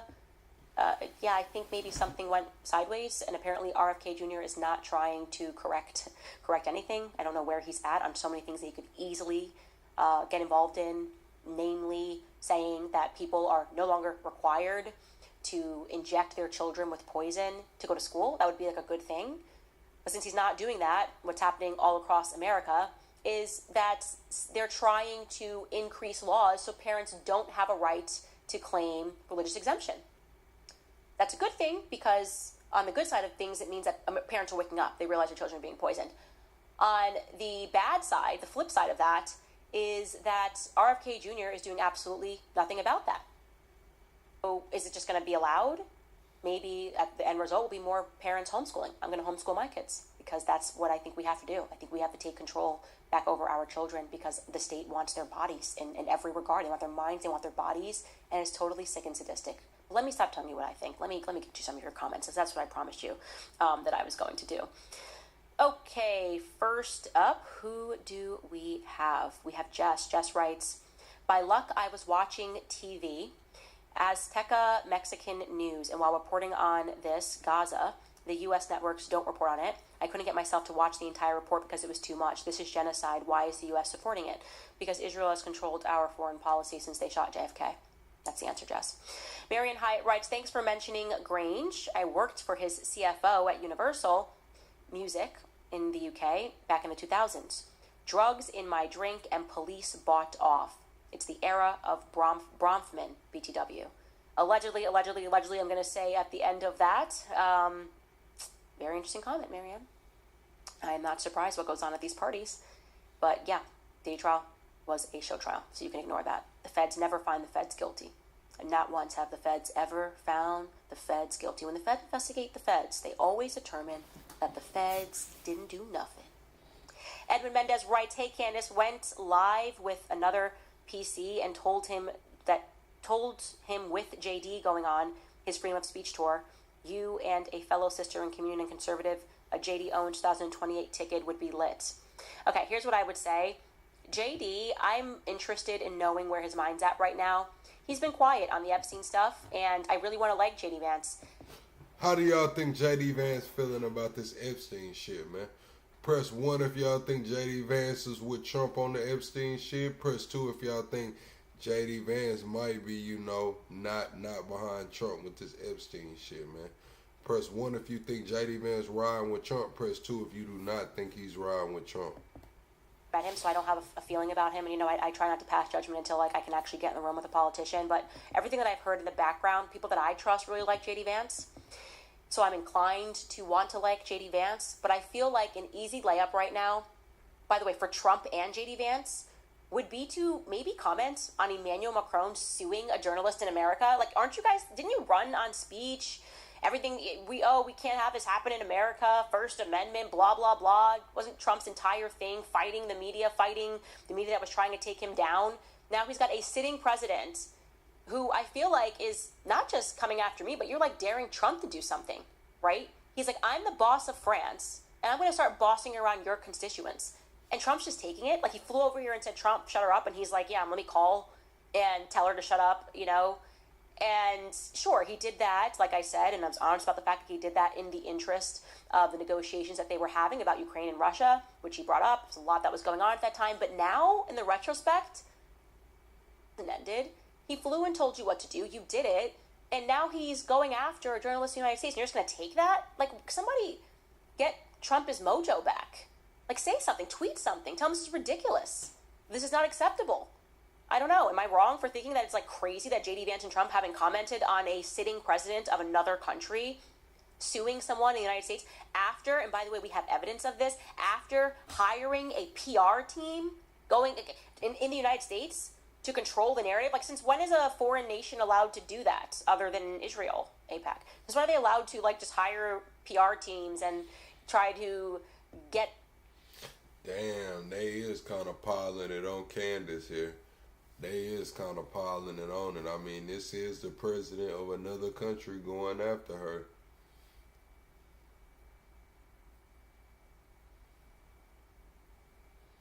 Nobody, no senators, no president, no vice president, nobody. Get somebody sued in our country without having to answer to the White House. Everything just feels so castrated right now. Everything just feels so castrated. Edwin, this is Edwin, I just commented. Haley writes, you have brought so much light to the world stage. At this point, with all the sinister interwoven corruption in our governments, other countries, genocide, pedophilia, and so on, what can the average person do to change this? Love that question, Haley. Here's the answer. the first thing you need to do is worry about what you can do in your own home, okay? Problem is when you think about things so broadly, you become so overwhelmed. You're like, what can I do over here? I need to get involved. You can always control what happens in your household. I said this during COVID because I was day one against the vaccines, day one against what they were doing, never believed anything that was coming out of Big Pharma's mouth because I've been off that train since I was like 21. But you can control whether or not you give your child to a doctor and allow them to be vaccinated. You can control whether or not you homeschool your kids. Most people say, oh, I can't do that. That is such crap. I don't accept it anymore. Because my sister, who is very much on a middle-class budget, she's the one that made me homeschool my kids. Because I'm like, she figured it out. She just figured it out. She's like, I don't want my kids going through this. The 80 hours in the classroom. He's 5 years old, and he's already getting lectured about race and anti-Semitism. I don't want this for my kid. That's what my sister did. And so she said, how can I work from home? I'm going to have to get up earlier. Does she have to make sacrifices? Yes. My sister now gets up at 4:30 in the morning, okay? So that she can homeschool her kids, but she didn't. And so I think, recognizing that we can control our own household on a household-to-household basis first of saying, my bottom line is it's not going to happen in this house, is what all of us can do. Like, that's the best way to revolt, is to start a revolution in your own home. Next up, Jane Doe writes, Candace, please look into the young whistleblower for AI who was suing Sam Altman. He knew something about AI. I think Here we go. Actually, Tucker Carlson sat down with his mother. And people can watch that episode. Tucker looked into that. He's already done that. And you should watch Tucker Carlson episode sitting down with Suchir Bala. This person closes it by saying his family needs closure. Rebecca writes, your interview with Harvey was amazing. It was very emotional and just amazing that he got a chance to share his side. I love you and I admire all your work. Thank you so much, Rebecca, for saying that. Currently, the Zionists are... I'm actually kind of impressed with like the stupidity that comes out of their mouths. They've clipped that interview, which you guys should watch. It is really good. I really do think that like Harvey kind of arriving at the points that he did about himself and reflecting on how things went wrong, it's really... All right, chat. We're gonna watch this Pierce right quick. Candace done with that one, man. She about done with that shit over with, man. Hold on. I almost cut my camera out, man. Y'all just don't know the camera was almost out of there, big dog. I almost cut my own damn camera off, chat. It's extremely dangerous, making ultimatums to Russia that are first unenforceable, but are provocations and estimates. Call me. Who is that calling?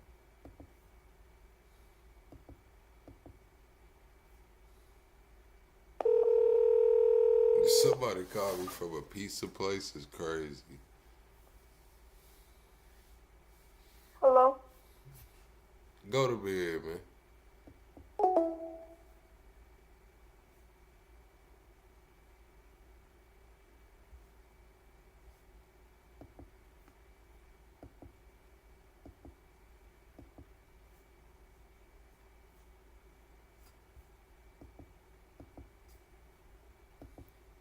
That was a damn kid. Double tap the screen, shut a live out, man. We 25 subs away from the next sub goal, 22 likes away from the next like goal, man. Let's get the likes up, man. Let's get the likes up, man. Let's see what Pierce talking about, chat. It's not going to end the war, but it could escalate the war. Jeffrey has become an apostle of appeasement. Let's tell the people of Ukraine, give up on the Budapest Memorandum. We're not going to help you protect your borders. We're just going to turn back on 30 years and give up on international agreements. Max, you said that was you, Max. How old are you, Max? Talking about you just called me and I said go to bed. Yeah, how old are you, man? You sounded like a damn kid. For further chaos, Jeffrey should know better. You really think that Ukraine, sir, can drive the Russian army out? By what magic wish is this supposed to take place? Hey, you know, Scott, I've been around the military for a long, long time, and I know that they know what the stakes are in this, they know what the risks are, and they're not about to give up. President Trump has run out of patience with Vladimir Putin. That much is clear. A 50-day deadline for the Russian dictator to end the war in Ukraine has now been cut to little more than a week. The penalty will be severe tariffs, which the US says will hammer the Russian economy. The problem is that years of sanctions were supposed to do the same thing, and they haven't. Russia's economy is at... You said my thoughts on Gaza is not our damn business. It's not our damn business, man. That's a holy war. That war's been going on for hundreds, if not thousands of years, man. It's not our damn business, man. Let them do what the hell they gonna do, man. Straight up, man. It's not our business, you know. Straight up, man. We got shit going on here, man. We got epidemics here. They talking about a new drug called Fly Sky Scrape, whatever the hell it is. It's a whole new damn drug in Pittsburgh and these other places. We got homeless veterans, man. We got all kind of shit going on right here in our country. Gaza, I'm sorry. Israel, I'm sorry. All of this going on over there, I'm sorry. I am empathetic. But right now, it's America first. If you want to ask plug. Straight up. Straight up. Somebody got to handle business at home. Actually growing because it's extraordinary spending on weapons and because oil, once bound for Europe, is selling freely in China and India. That's why former President Medvedev, a close ally of Putin, says that every deadline is a step closer to a far more dangerous situation. Each new ultimatum, he wrote, is a threat and a step towards war, not between Russia and Ukraine, but with Trump's own country. So who's going to blink first, Trump or Putin? And what happens if neither of them do, or if they both go to war? I have an expert panel and General Wes Clark standing by. We'll begin by digging down on the... Zelensky just stated a 60-year-old can join the army. Listen, I'm going to tell y'all got these 60-year-olds fucked up.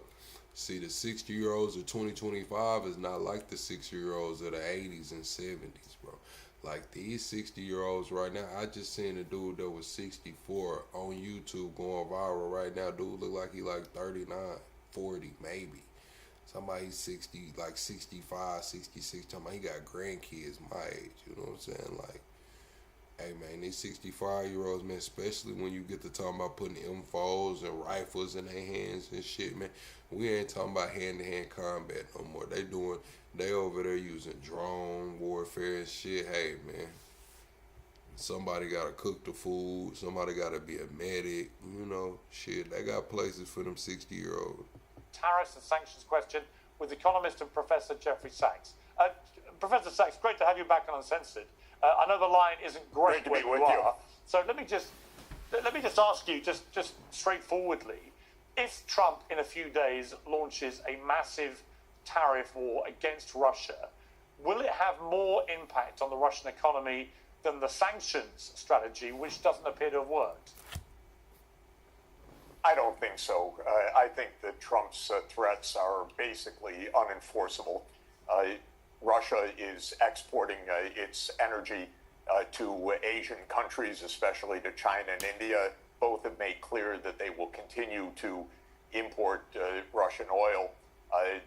The U.S. already has demonstrated it does not have clout vis-a-vis China in a trade war. I don't think Trump's threats, therefore, really amount to an end of this war.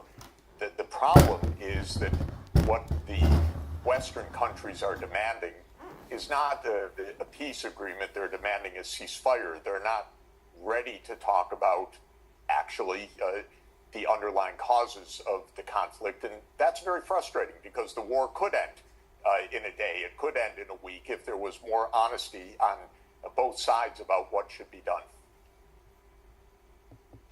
I mean, Trump clearly feels disillusioned with Putin because he feels that the tenure of their conversations they've been having bears no relation to what Putin then does. In other words, he says all the right things in the phone calls, but then immediately launches the biggest ever bombardment of Kyiv, for example, after the last call. So Trump now feels he can't trust Putin. But from what you're saying, is that because if you're Putin, you're thinking, well, why do I need to do anything here when it's obvious to Russians that the problem here is the problem they've articulated, the encroachment of NATO onto their border, they have to protect themselves, and so on, the arguments that you've put forward before, and that Putin therefore feels there's not much that America can do about this, short of actually engaging in direct military action, which they're probably betting will never happen. Yeah, Piers, you're exactly right. But a strange thing happened. In the initial discussions when Trump first came in and he sent Steve Witkoff to Moscow, they talked about real things. They talked about NATO enlargement. They talked about how that had to stop and so on. It looked like they were moving towards peace. Then the neocons all over the place in Europe and in the United States said, no, NATO can't be on the table. You can't talk about these real things. And the discussion from Trump and the Western leaders in general just shifted towards ceasefire and unconditional ceasefire. We're not going to talk about anything other than ceasefire. And Putin said, I don't get it. Well, he didn't. I'm putting words in his mouth or paraphrasing. He said, but we were talking about ending the conflict. Now you're talking about a ceasefire. And the Russians have said repeatedly every day, we want to get to the root causes of this.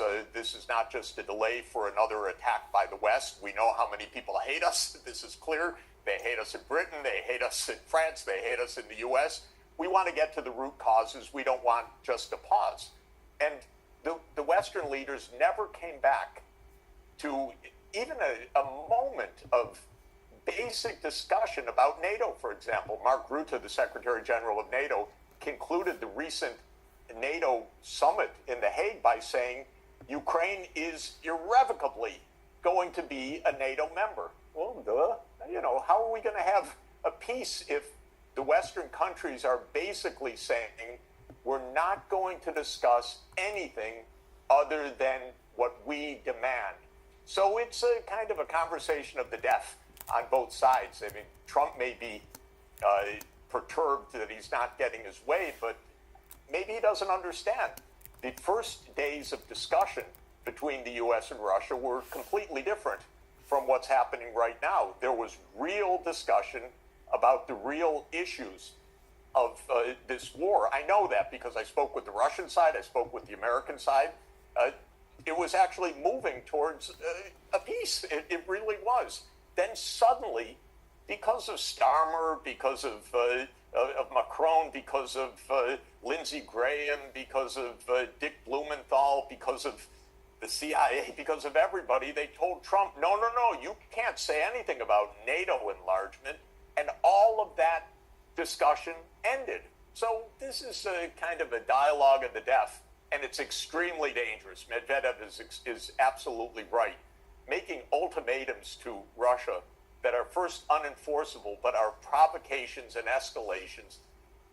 Oh my God, it's sad for us. It's sad for us as watching this thing. This is not honest.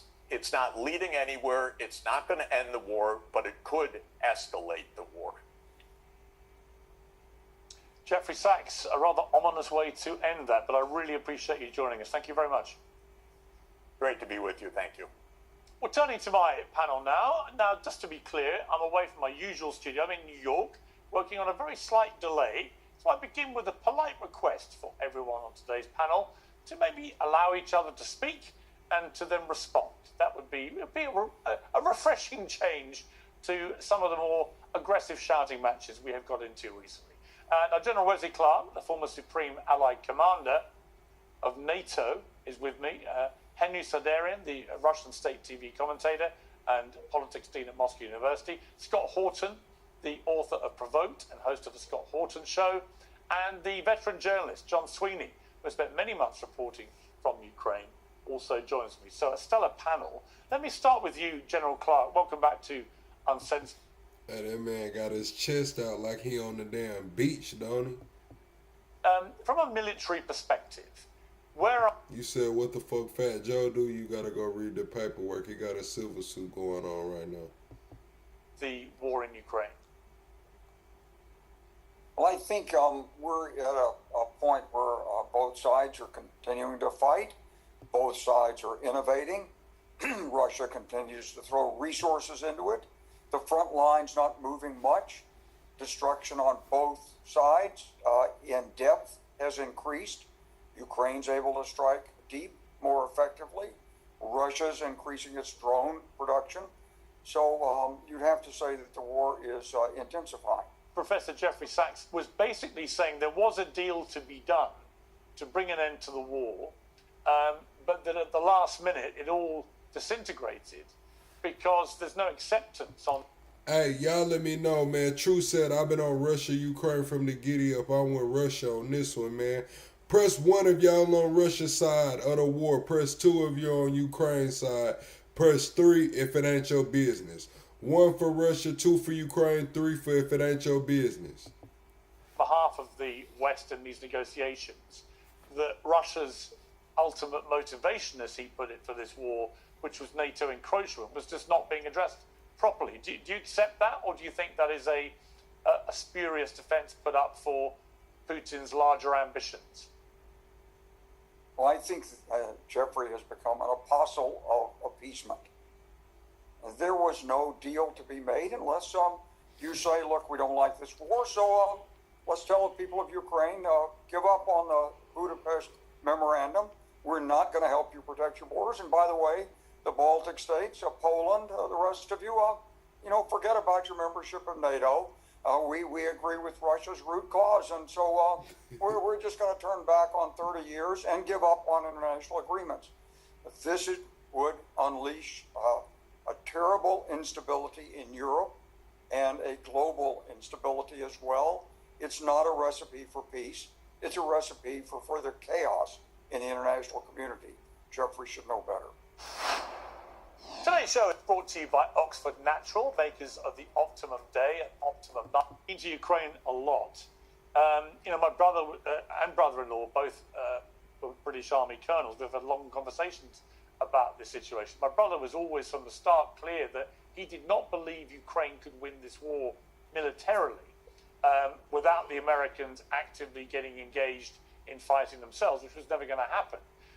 What is your sense from Ukraine's side? Because many people thought they would roll over very quickly. That never happened. They've shown extraordinary resilience in this war. But we are, as General Clark said, pretty much at a stalemate, possibly edging in Russia's side here. How does this end?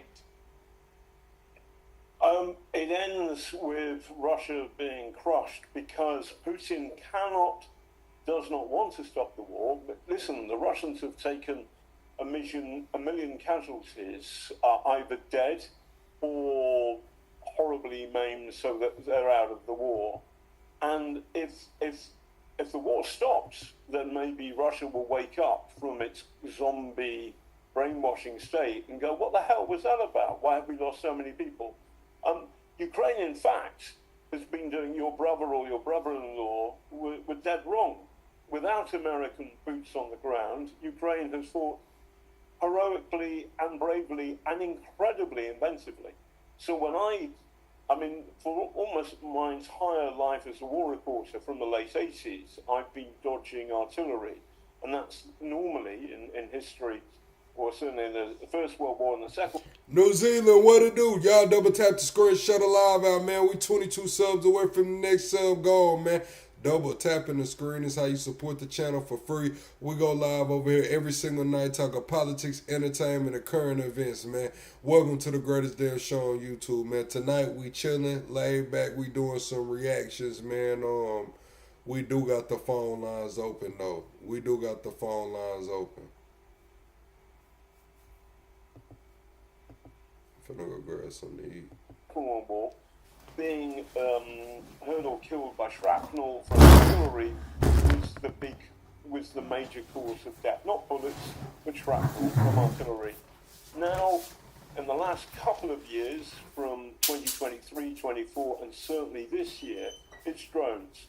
And the Ukrainians are led with this. Now, what's happened is the Chinese are supplying an awful lot of drones, and one of the big strategic nightmares about this is if Russia gets some kind of victory, then China will be encouraged to go and invade Taiwan. So it's absolutely in the West's interest, not just in terms of Europe, but in terms of global security. The simple point of principle, which we in Britain went to war in 1914 and then in 1939, is that no nation state should seek to get bigger by invading its neighbours. And that's a very, very good principle, and it leads to stability across the world.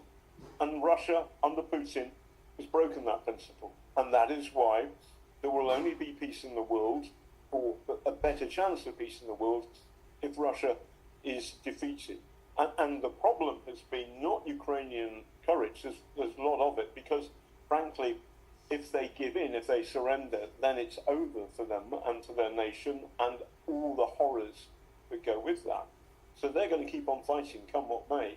The problem is that we in the West have lacked the will to really help Ukraine, and we've lacked the common sense to understand that Putin is the killer in the Kremlin. He's no friend of ours, full stop. Okay, Henry Saderin, what is your response to that? Well, I hope it's not a cheerleading contest or, a place where we come for declaration. If we have to make analysis, I haven't heard of any type of reports or analysis in the Western think tanks issued by the Western think tanks, which would ever consider a real possibility that Russia is going to lose on the battlefield.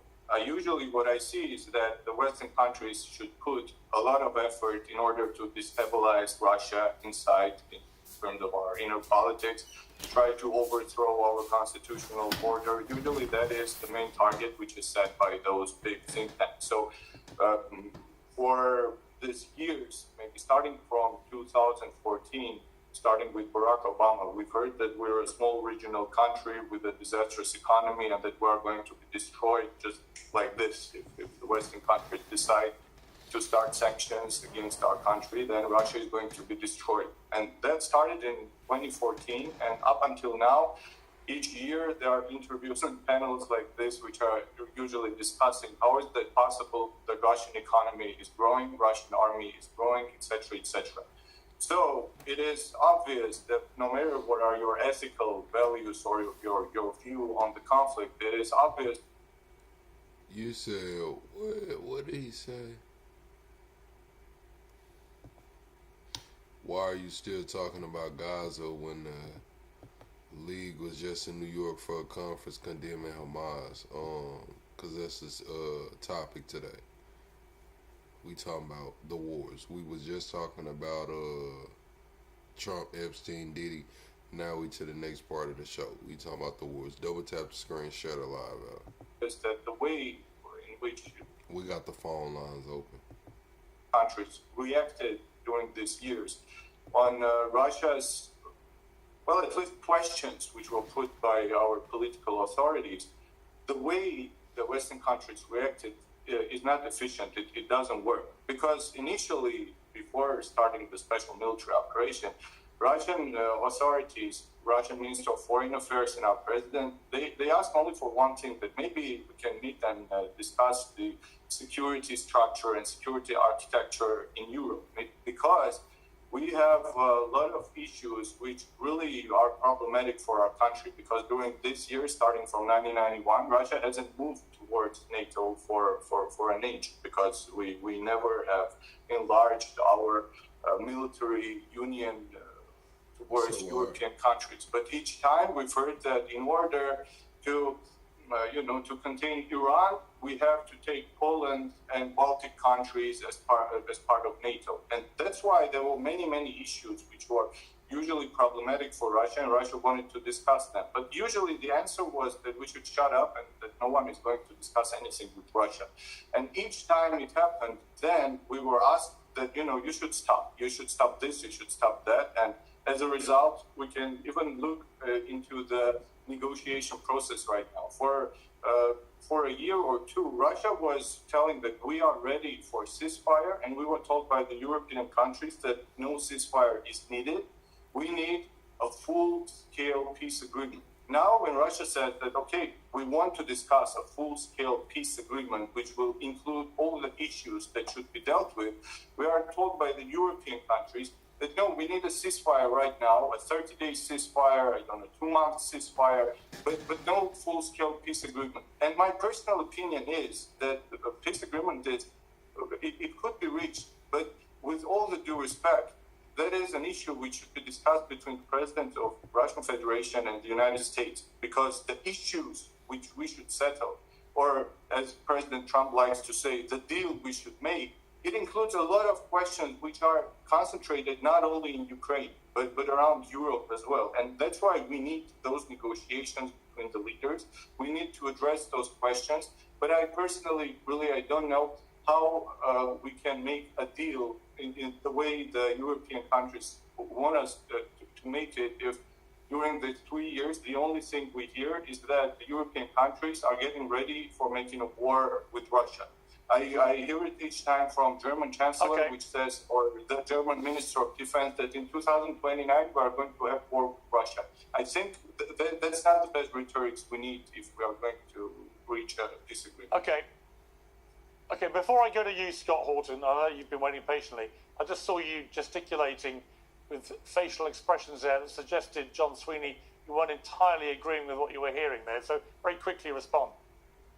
Yeah, well, you've just been listening to the Kremlin's dross. The reason why the Baltics and the Poles, for example, do not want to be any part of the Russian world is because the map of Eastern Europe that Putin wants to go back to was drawn up by Adolf Hitler and Joseph Stalin in the Midnight Pact of 1939, the Nazi-Soviet Pact. And hell no. No, you said, does this change anything? No, it doesn't. Yeah, man, we finna kick it for a minute, chat. Y'all can ask me any questions. We finna open up the phone lines. We done watching their reaction. We seeing what's going on. I tried to get that paperwork. I'm gonna have to reach out to Lovely, see if I can get Lovely to get that paperwork for the Gilbert Arenas gambling with the Israeli crime, the international crime international criminal, whatever. The Israeli gang member with Gilbert Arenas. Y'all know he just got bail today. He said he finna snitch. He said he is finna snitch. So I'm trying to get that paperwork. But y'all, yeah, man, if y'all got any questions for me, man, we can kick it for a minute. Yeah, Gilbert Arenas, him and Kwame Brown into it right now. They into it right now. Gilbert Arenas, he was just on his channel playing the new NCAA, just acting like it's a normal day. But he just made bail today. He had a $50,000 bond, I think, for holding a gambling house. But he was connected to a Israeli criminal gangster. What's happening in Africa? Nah, I don't know what's going on in Africa, really. Oh, well, basically what they're saying is that Gilbert Arenas was arrested with 5 other people. They all, I'm assuming, are Israeli because their last names didn't sound like they was from over here. And they're saying that he was hosting a gambling ring. Like, they had his name on the poker table, said Arenas Poker Club. He's saying he was just renting out the house. He didn't know what was going on in the house, but they got him for lying to federal agents and conspiracy to operate a gambling ring or whatever and operating a gambling ring. So, yeah, they were saying that whoever the Israelis were having young women there that was giving massages, doing sexual favors, and bringing drinks and everything, and the house was getting a cut off of everything, off of the massages, off of the favors, off of everything. So yeah, they all facing 5 years on each count. But Gilbert Arenas got bonded out today. He said he gonna snitch. Him and Kwame Brown into it right now. Kwame Brown live on his channel going crazy, reading the damn documents.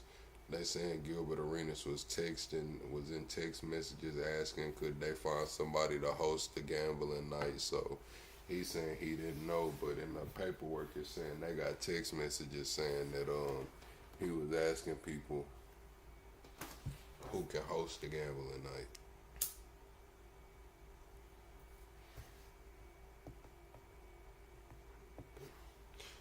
Boosie spoke out and was like, man, that ain't nothing new. All celebrities gamble. It's the same thing. Basically, the house cutting is just regular, which, I mean, I don't see nothing wrong with gambling, but y'all got to think they said something was going on with the Israeli guy something about he faked the marriage to get citizenship and all of this. So they was probably on his ass for faking that marriage and then just uncovered the whole gambling ring and sat on it. That's probably what happened. But now Gilbert Arenas tied up with some Israelis and it ain't looking good. But he did say he finna snitch. He did say he finna snitch.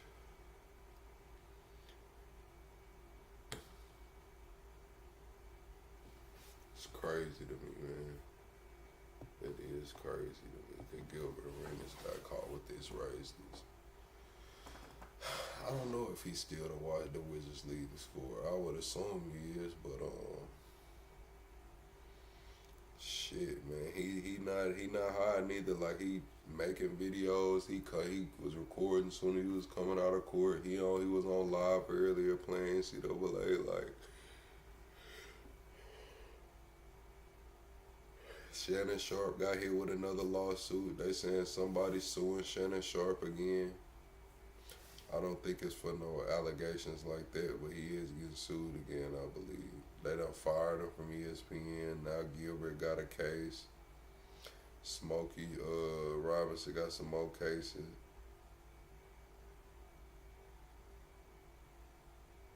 Crazy. Cat Williams said that it's like ever since Cat Williams sat down on Club Shay Shay, the world ain't been the same. Ever since Cat Williams did the interview, the world has not been the same.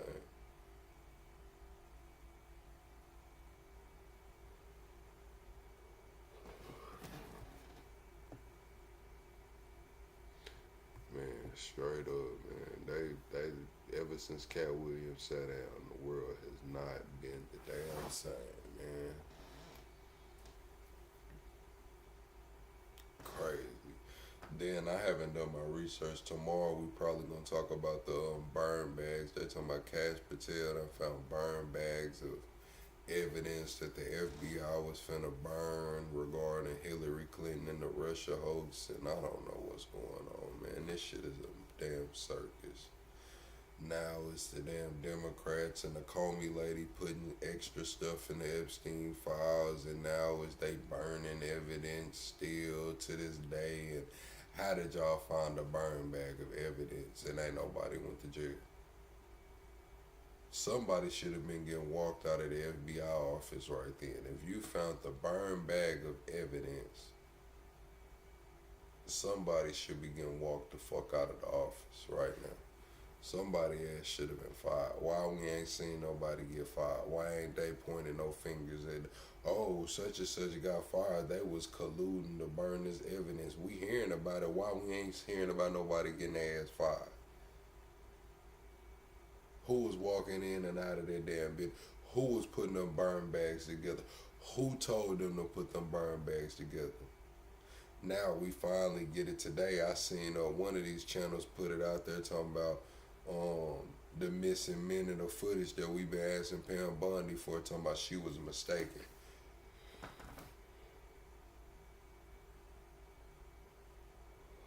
She didn't say she was mistaken, somebody else did, saying that it's actually not a minute of missing footage. That's just not true. Man, this shit is crazy. This shit is crazy, bro. It's a damn circus, man. I'm more confused about the Epstein files than I was before January. I'm more confused. Ever since Cat Williams sat on that damn couch, the world been fucked up. Crazy. But Chad, I don't know. You said, where is Trump? I mean, shit, hell, he probably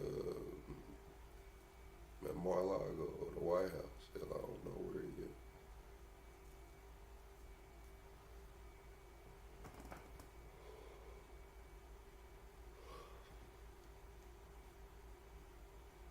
Crazy, man.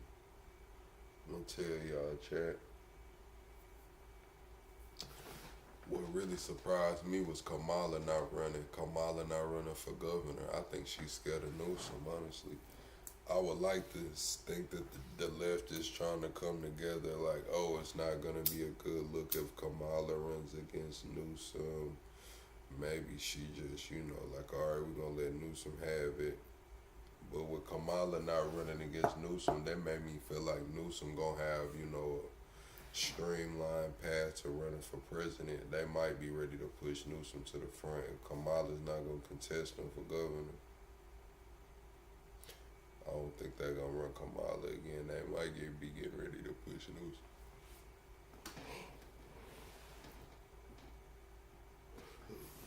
And then Kamala probably feel like she can just slide in the governor after Newsom, see what he going to do with the presidency.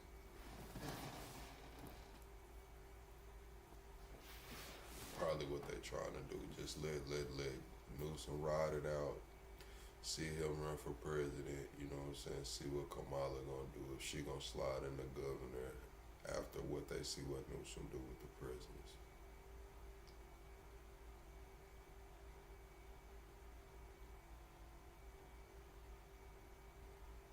She can't take back-to-back L's. She can't lose to Trump, then turn around, lose to Newsom.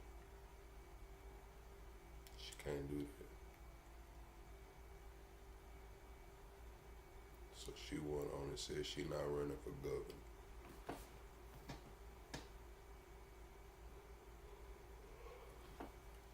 What's up, Nightcrawler? You think another Republican coming?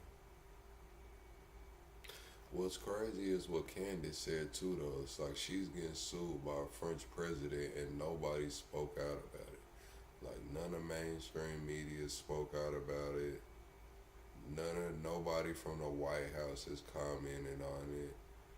No senators, nobody's commenting. Like she's getting sued by the French president and nobody's talking about it. Like, whoa. Like, what's going on? Like, she is getting sued by the French president and the White House does not comment on it. They comment on everything. They comment on everything, but they're not going to comment on the French president suing Candace Owens.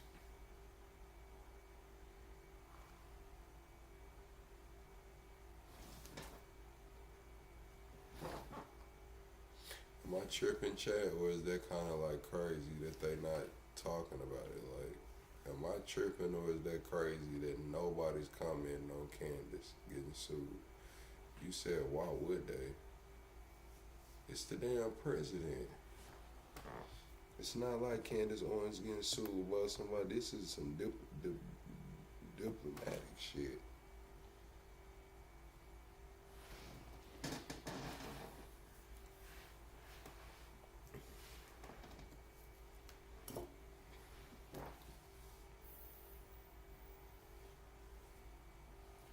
This is them weaponizing shit. They suing. These are politicians suing Candace. They could at least make an announcement like, yes, we are aware of the ongoing litigation between Candace Owens and the French president. We're monitoring the situation closely. That's all they gotta say. They don't gotta say whether they're for it, against it, bad, good, bad. All they gotta do is just say you're aware of it. You know what I'm saying? Say you're aware of it. Yes, we're aware of the ongoing litigation between the French president and Candace Owens. We're monitoring this situation closely. As an American, that's, you know what I'm saying, that's all they can do. Just shit, say it. But now, you not saying nothing. It's like, damn, do they got you by the balls? Do they got you by the balls?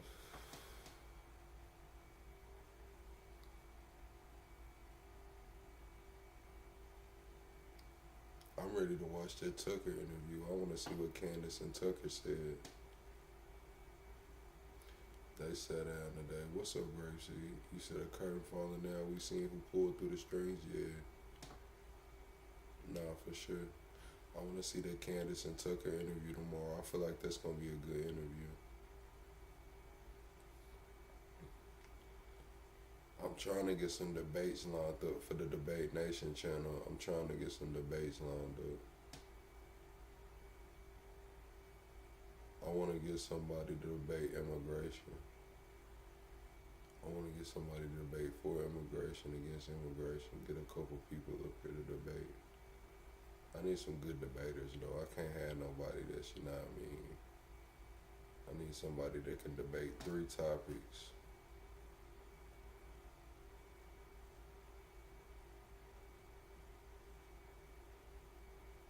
I know Carlos and Corey was supposed to debate, but I don't think Corey will. I need somebody to debate for and against illegal immigrants and the way the immigration going. I need somebody to debate for and against trans rights. I need somebody to debate for and against defunding education. I wanna get that Debate Nation channel popping. I want some debaters, man. Gun rights, Second Amendment.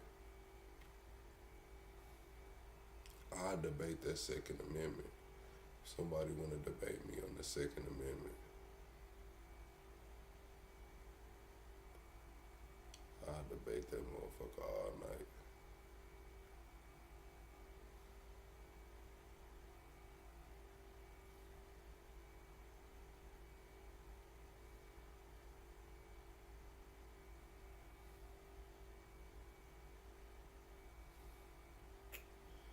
Yeah, nobody wants to comment on that debate shit, okay?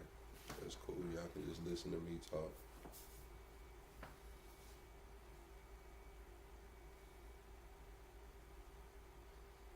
That's cool too.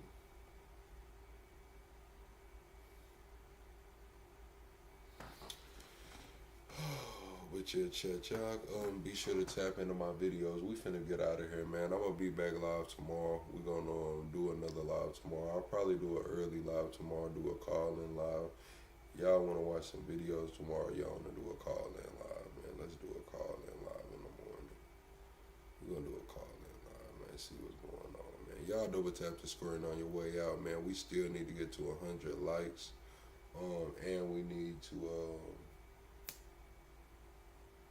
get to 22 more subscribers, man. We 22 subs away from the next sub goal. We do have memberships available to get you access to 250 past live streams. 250 past live streams, all bangers, man. But we are finna get up out of here tonight, man. It is, what time is it down here in the deep, dirty South? It's 1:11 down here in the deep, dirty South. We finna get out of here, man. I will see y'all tomorrow, chat. I'm gonna record some reaction videos, man, and give my thoughts and opinions on some videos. But yeah, I'm finna continue to work. But we'll be back tomorrow, man. Appreciate y'all for y'all continued support, man. Good night, chat.